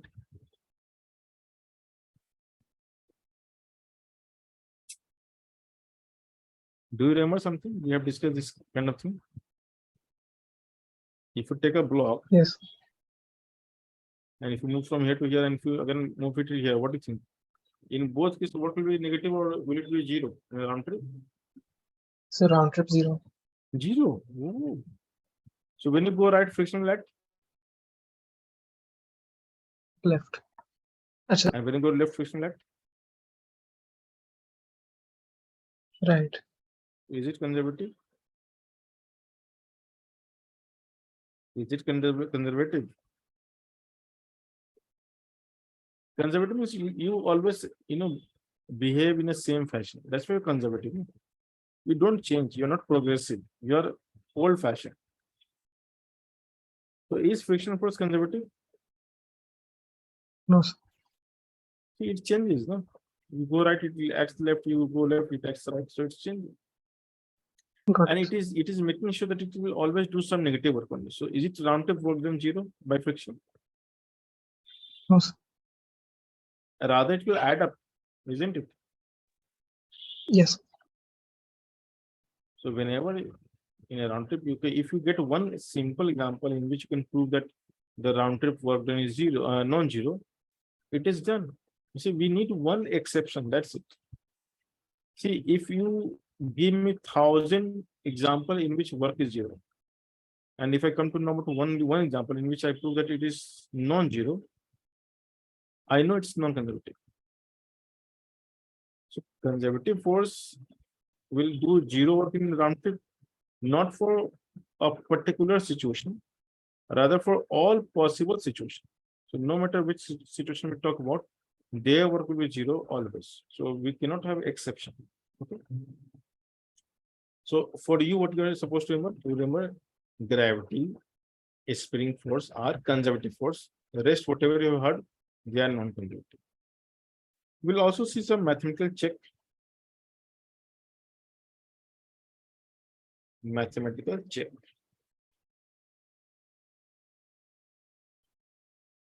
In examination, you are coming across a force. Let's see if I give you force. X I cap plus Y J cap. And if I ask you, is it conservative? How will come to know whether it is conservative or not? So write the work. What is work done? Fx dx plus Fy dy. Am I right? Yes, Not sir. tell me, is it integrable? Yes or no? Sir, it is. Integrable? Yes. Conservative. You know why? Because this is integrable without the path. I am not telling you which path. I only said this is the force and you are able to integrate, because without knowing the path, if you are able to integrate, it means it is not depending on path. That's why it is path independent force. The work is path independent, and that's why we say it is conservative. Understand what I'm saying? Yes, sir. This is some simple trick in the examination. Conservative. If I give you a force x square I cap plus y square or y j cap, is it conservative? Yes, sir. Conservative.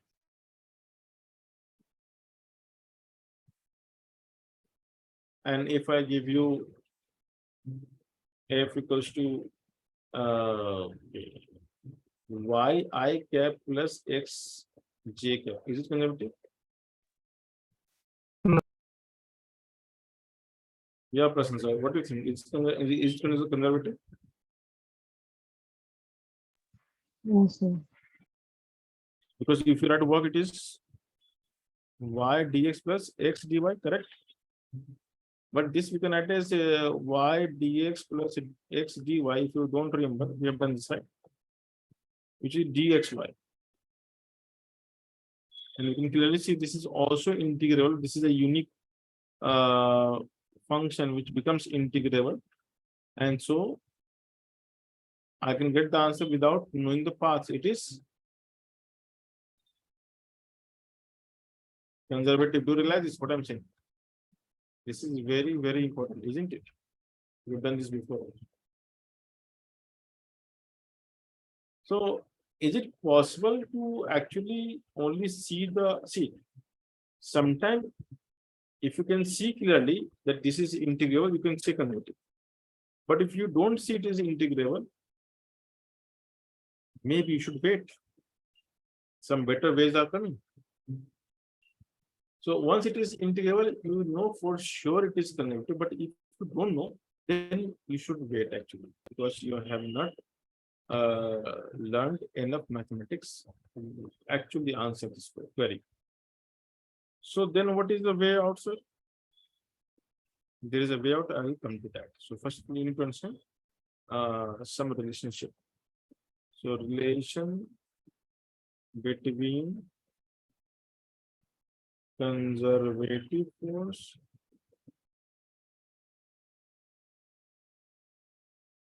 and changing potential energy. We know that potential energy is only defined for conservative force. So for example, if I take a block and if it is acted upon by a force F, which is a conservative force for some reason, let's assume this is conservative force, not worry. And if a block will take you from here to here,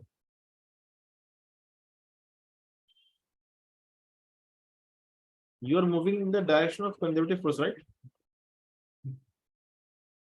Now tell me one thing, conservative force is the interactive force or non-interactive force? Is it the force by agent or is it force by nature? Difficult question, but you can think about how to answer. What do you think? Conservative force is force by nature or force by something else, like agent? Sir, agent. So gravitational force is by earth or by agent? So by Earth. All conservative force are by nature.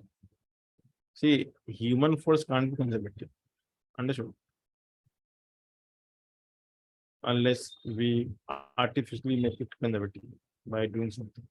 So you should remember that conservative force is actually a force which is due to the interaction. So I'm not showing you who is applying it. I'm just showing you only one block. For example, if you remember the very first example, if I have mass M1 and if I have mass M2, M1 will experience force due to 2, force on 1 due to 2, and 2 will experience. But if I don't show you this diagram, what you will see? Only this much. So this is your conservative force. Do you realize what I'm saying? F12 is the conservative force. Conservative forces are generally the interactive forces. Okay. Okay. Okay. Yes. Okay. And if conservative force is doing the positive work because you are moving in the direction of force, are you consuming energy or giving off energy? I mean, consuming means you're taking your own energy to perform the work, or you are receiving energy from some external source. What is happening here? If you go from here to here, you will do positive work or negative work. The conservative force will do positive or negative work. Positive. So it is going to consume its own, saving money, right? Yes.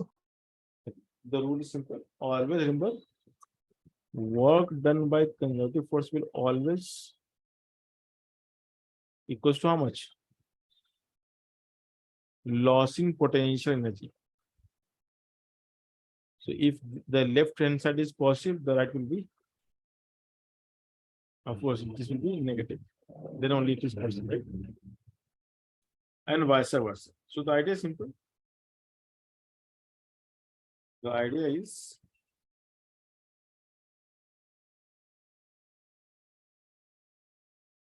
the conservative force and the energy relation is very simple. One should write as simple as this relation. This is the very crucial relation, very important to remember. If you don't remember, okay, then you will make mistake. So work done by conservative force is how much? Negative of changing potential. See, whenever you get, you forget the relation. Think about some simple situation, create mentally, and analyze and try to write. You get the answer. So these things are not mugged up. These are understood, and once you understand, you know how to write. If you try to mug up, you will never be able to write properly. So it is clear. WCF is minus delta. Do you realize this, or do you find it you have to mug up as of now? What do you think? Sir, realized. Prashansa, do you realize this? Yes, sir. No, you always lie actually. You don't say the truth. Next time I will ask you, you will get confused again. Conservative force is basically the interactive forces. And whenever they do positive work, they always consume their energy. So basically the relationship between the conservative force and delta U is the loss of one is gain of other. So when you do work, you consume your own saving. Saving is potential energy. So delta U will be negative. And so if you put minus sign, you will get the work relation. So that's simple. So work done by conservative force is equals to negative of work, negative of changing potential energy. So WCF minus delta U. This is what you are supposed to know, nothing else. That's end of the story. So we want the relation of force actually, right? We want a relation between conservative force and changing potential. But what we got is work done by conservative force and changing potential. So what we can do?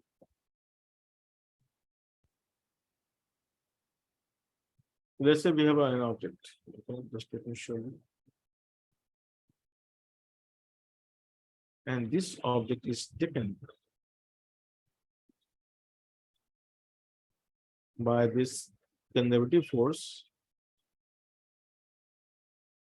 from this position to this position, x to x plus dx. This is conservative force. So in the direction of force, as you go, the potential will decrease or increase. What do you think, guys?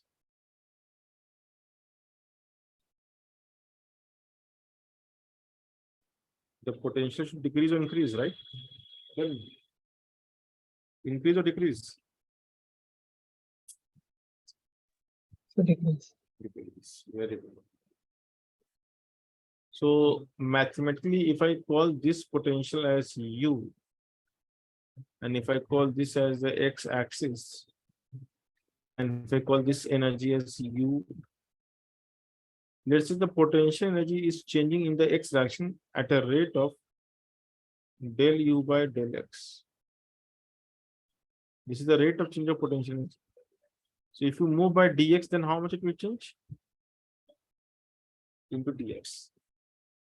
So del U by del X is the rate of change, and then whatever you move, you multiply it to get the total change. Does it make some sense to you?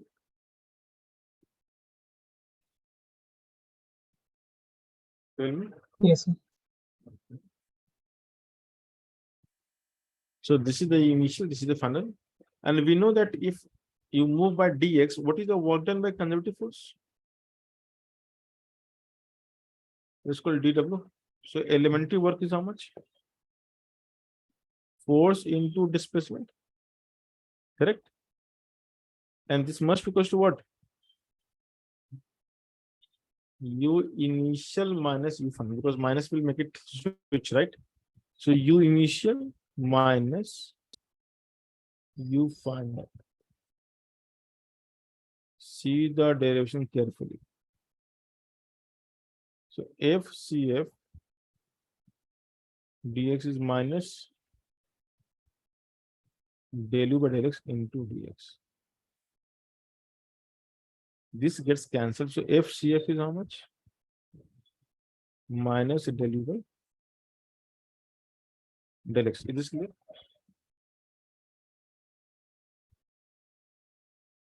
Which simply means to know the conservative force in a particular direction, simply differentiate by that direction. So FCF x component will be minus del u by del x. So similarly, you can write to know the y component of force, we write minus del u by del y. It means you should realize something here. Force is a vector, but potential energy is scalar. So it is impossible to relate a vector with a scalar. So we can only have relation between the component, because component of a vector is also a scalar, correct? So what we are relating is not force and potential. We are relating component of force and potential, so that is only meaningful. So Fz we can write as minus del u by del z. Once we get all components, we can actually recreate the force. What is the force? Tell me, guys. How to write the force in terms of component? If you know. Okay, you don't. Fx I cap. I think my questions are not understood by you, right? You guys don't understand what I'm asking actually. So you're always confused at what to answer. Sir is asking something, isn't it? So not able to figure it out like what I'm supposed to answer, how to write force into its component, which you have never studied in your life. So you don't remember, right? Or have you studied all this thing? That F is written like this. Yes. So answer, no? Come on. So can we write F equals to Fx I Fy J Fz? Yes, sir. See, as I said, the relation actually exists between the component and the potential. But when we want to have the force is a vector quantity. So we have to add all components in vector form in this particular fashion, as you know. And then I can replace del u by I cap minus del u by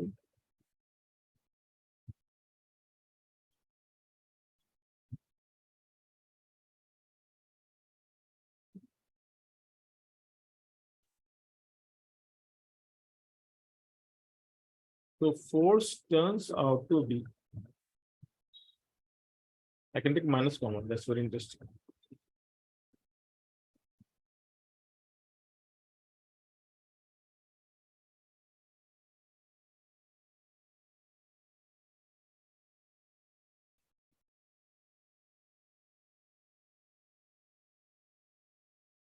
But in from the advanced mathematics, I can take u common,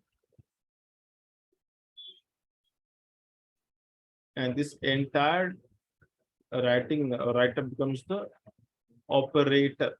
We call it operator, which we operate on u actually. This entire term is called nabla operator.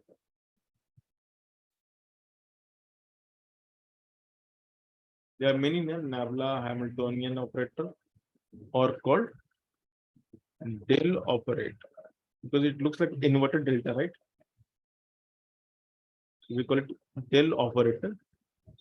And in advanced mathematics, you can just rewrite this long expression in really short and sweet like this. Is this clear? And this entire term is called potential gradient. What is gradient? A generic form of slope. You know the word slope. Slope is only meant for one dimension. So when we talk about line, we talk about slope. But when you talk about a surface in a three-dimensional world, see, in a 2D, what we draw is line. So in a 3D, what we draw is called surface. So line or curve, you can draw any curve line. So two-dimensional world will have a curve, which is like a line only, which is bent line. Similar to a line, if you try to extrapolate in the 3D world, it becomes a surface which you don't see. Maybe you can think as a wafer. You can take a wafer. You can see the shape. It is very interesting shape. And then in different direction in the, if you move, you will face different slope actually. So slope becomes multi-directional. So a multi-directional slope we call gradient. Gradient is a generic term, which means for any dimension you can define gradient. Slope is only for two dimensions. So do not worry, these are slightly advanced mathematics, but the exposure is required. You should know that conservative force we write this way, minus del U. How to read? F conservative equals to minus del U, or del vector U, or del U. That's all. Or we call potential gradient. And what is del here? So the del vector itself is this big thing. Del by del x I cap.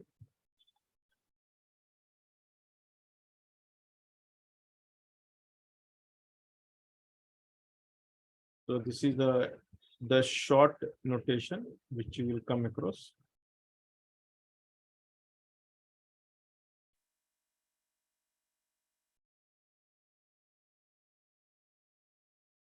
And now comes the interesting part. How to prove mathematically that a given mathematical force is a vector or not. So for example, if you remember, I gave you something like this I gave you yi cap plus xj cap, and because you were not able to figure it out whether it is integral or not, so you simply said it is non-conservative. But you can save yourself from these random situation by using this mathematical trick. So what is the trick? The trick is called for conservative force. For conservative force, curl of force vector is always zero.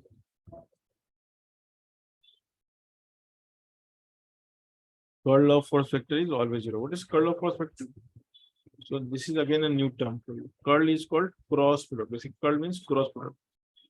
So when you take the cross product of force with del operator, it is called curl of F vector. Curl of F vector. Okay. So this must be zero. If you think that force is conservative, this must be zero. This must be null vector. And the proof is really simple. So quickly give you proof. The proof is really simple. The del cross F we can rewrite as del cross minus del U. If you remember, because that's the definition of F, right? If it is conservative. And we know that this we can write as minus del cross del U. But if you remember the property of cross product of similar vector is always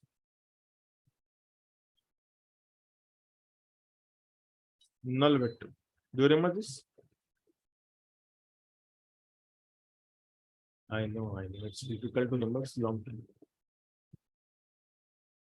So del cross F is how much? Null vector.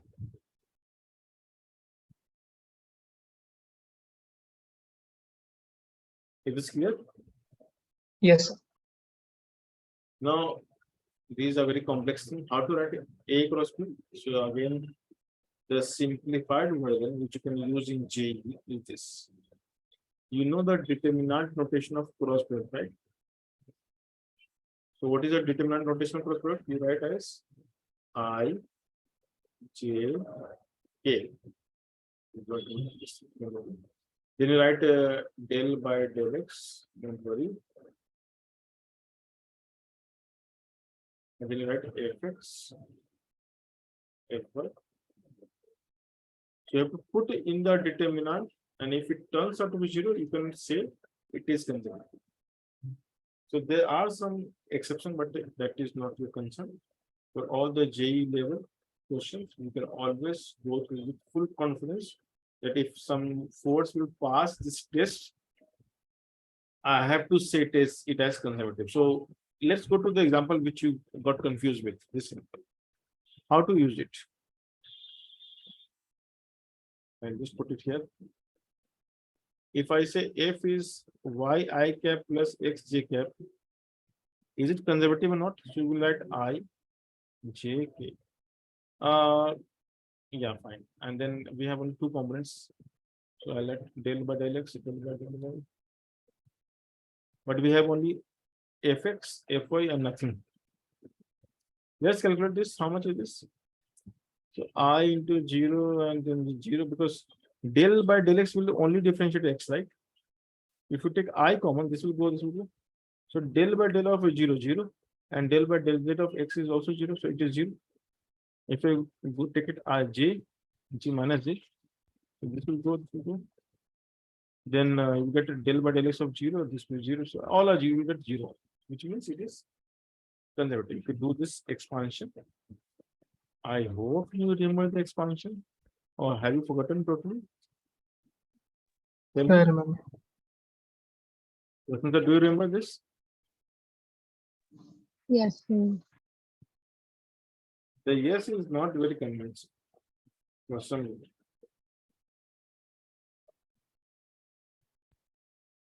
So just remember this simple relation. I'll give you some examples so you can practice now quickly, and you can prove whether it is conservative or not. Okay. So for example, if I give you f equals to x is for y I cap plus yx j cap plus z square k. So do you think this is conservative? Can you check and tell?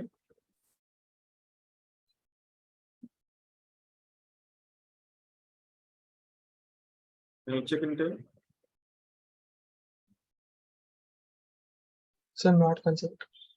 Yeah. So we check if it is not conservative. We'll check and confirm. And let's go to the other relation. Other practice. If I give you potential energy in three-dimensional space as x square y cap z square y square.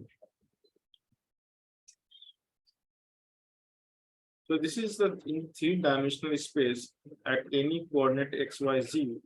The potential is given by this complex relation. Find force at a location known by the coordinate -1, 1, -1, and 2. Then you find this answer. Try this.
So del 3.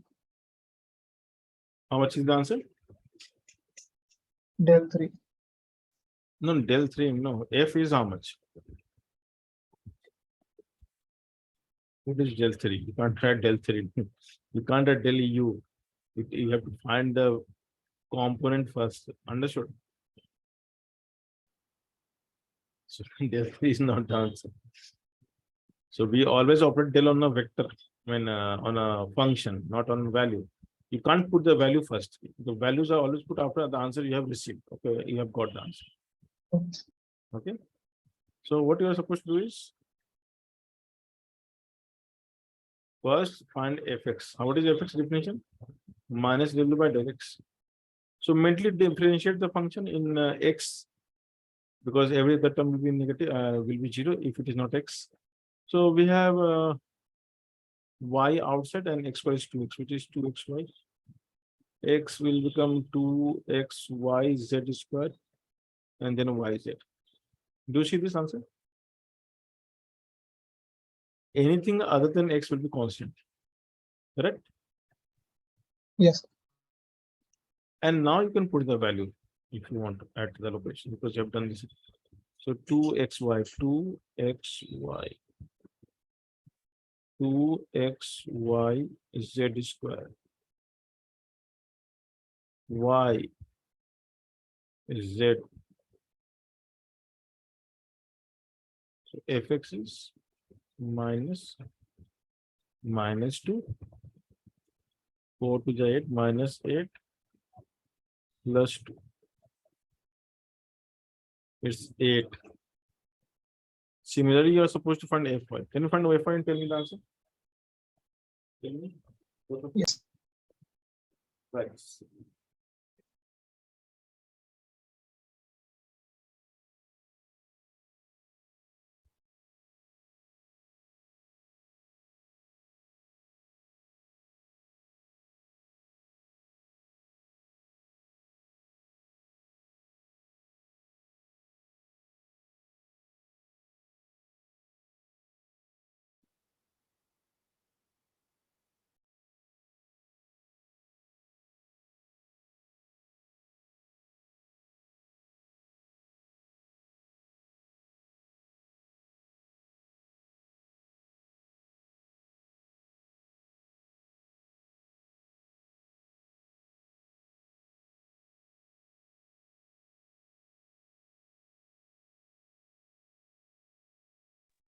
So fy is minus 3. Fy is Yes, minus sir. 6.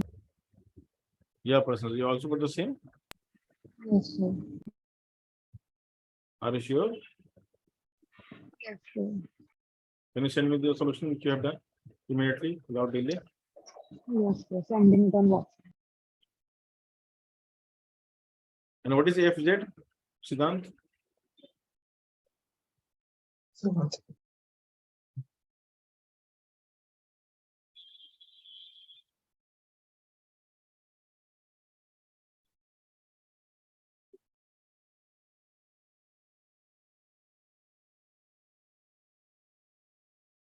Beta, first of all, it's Sir, not D. fz3.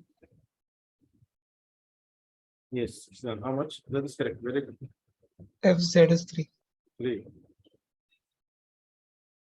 So how to write a f vector? 8 I fx cap plus minus 3j cap plus 3. So how much is the modulus of f if I want to take modulus? 64, 9, and 9. How much is this? 18 and so 4. root 72. Root 82. Root? Root? Root 82. I need to check the signal. But if both are getting the same answer, right now it's correct.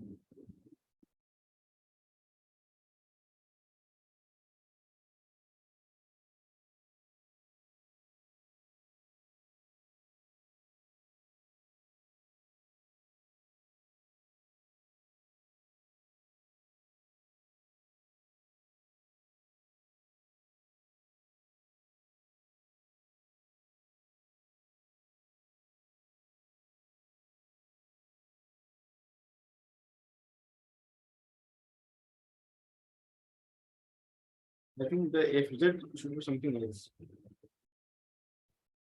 Can you just check?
Is it 3? Are you sure?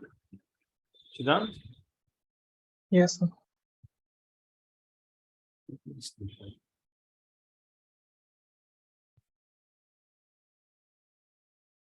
Zero plus 2ZY x square minus YS. Correct? With minus 2ZY x square minus Y x. No, Y. So it is 4 minus 4, right? Plus 1. It is 3. Actually. That's correct. So Prasansa, you also got the answer? So Yes, mod sir. of F, yeah, so that's correct. So mod of F will become how much? A vector equals to 8 I cap minus 3 j cap plus 3 k cap. Okay. And now if you want to take the modulus, you can take as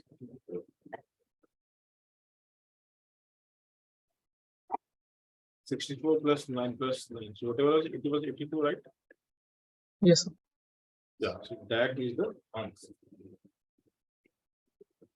So I hope this is clear. Yes, sir. So we have few more topics left, like the stability and equilibrium and some graphical analysis. But we have finished most of the things to do the conservation of mechanical energy. And we have been solving questions using working theorem. Conservation you can also use for simple situation, it's really easy. And for complex situation, the work energy theorem that is a better approach. So whenever we have the non-conservative force, we should switch to the working theorem. And when we know that only forces are conservative, you can go to the conservation of mechanical energy method. So in the next lecture, we'll try to finish this chapter thoroughly, or maybe maximum one more lecture. So in 1 or 2 lectures, we will be able to finish the chapter. Also, we have to finish the vertical circular motion, which is not difficult, but we will finish. So for this part, we'll see you in the next lecture, which is on Friday. Yes, sir. But Friday lecture time will be changed. It will become 9 p.m. now. Not 9, 8:30. Okay. I think your chemistry lecture is not there, right? Siddhant? Yes, sir. Yeah, so we'll keep it from 8:30. All right. So every week. Every Friday. Wednesday will be like same time. Okay. Bye and take care. And now, So, yeah. so when I sent you my answer, were you saying something?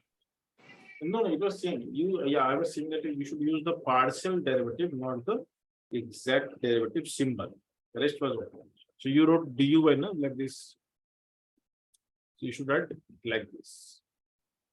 That's it. The notation. Okay, sir. Yeah, the rest is wrong. All right. So your homework is the entire sheet. If you have finished the experiment, try plugging this resolution sheet as well, and try to finish as much as possible.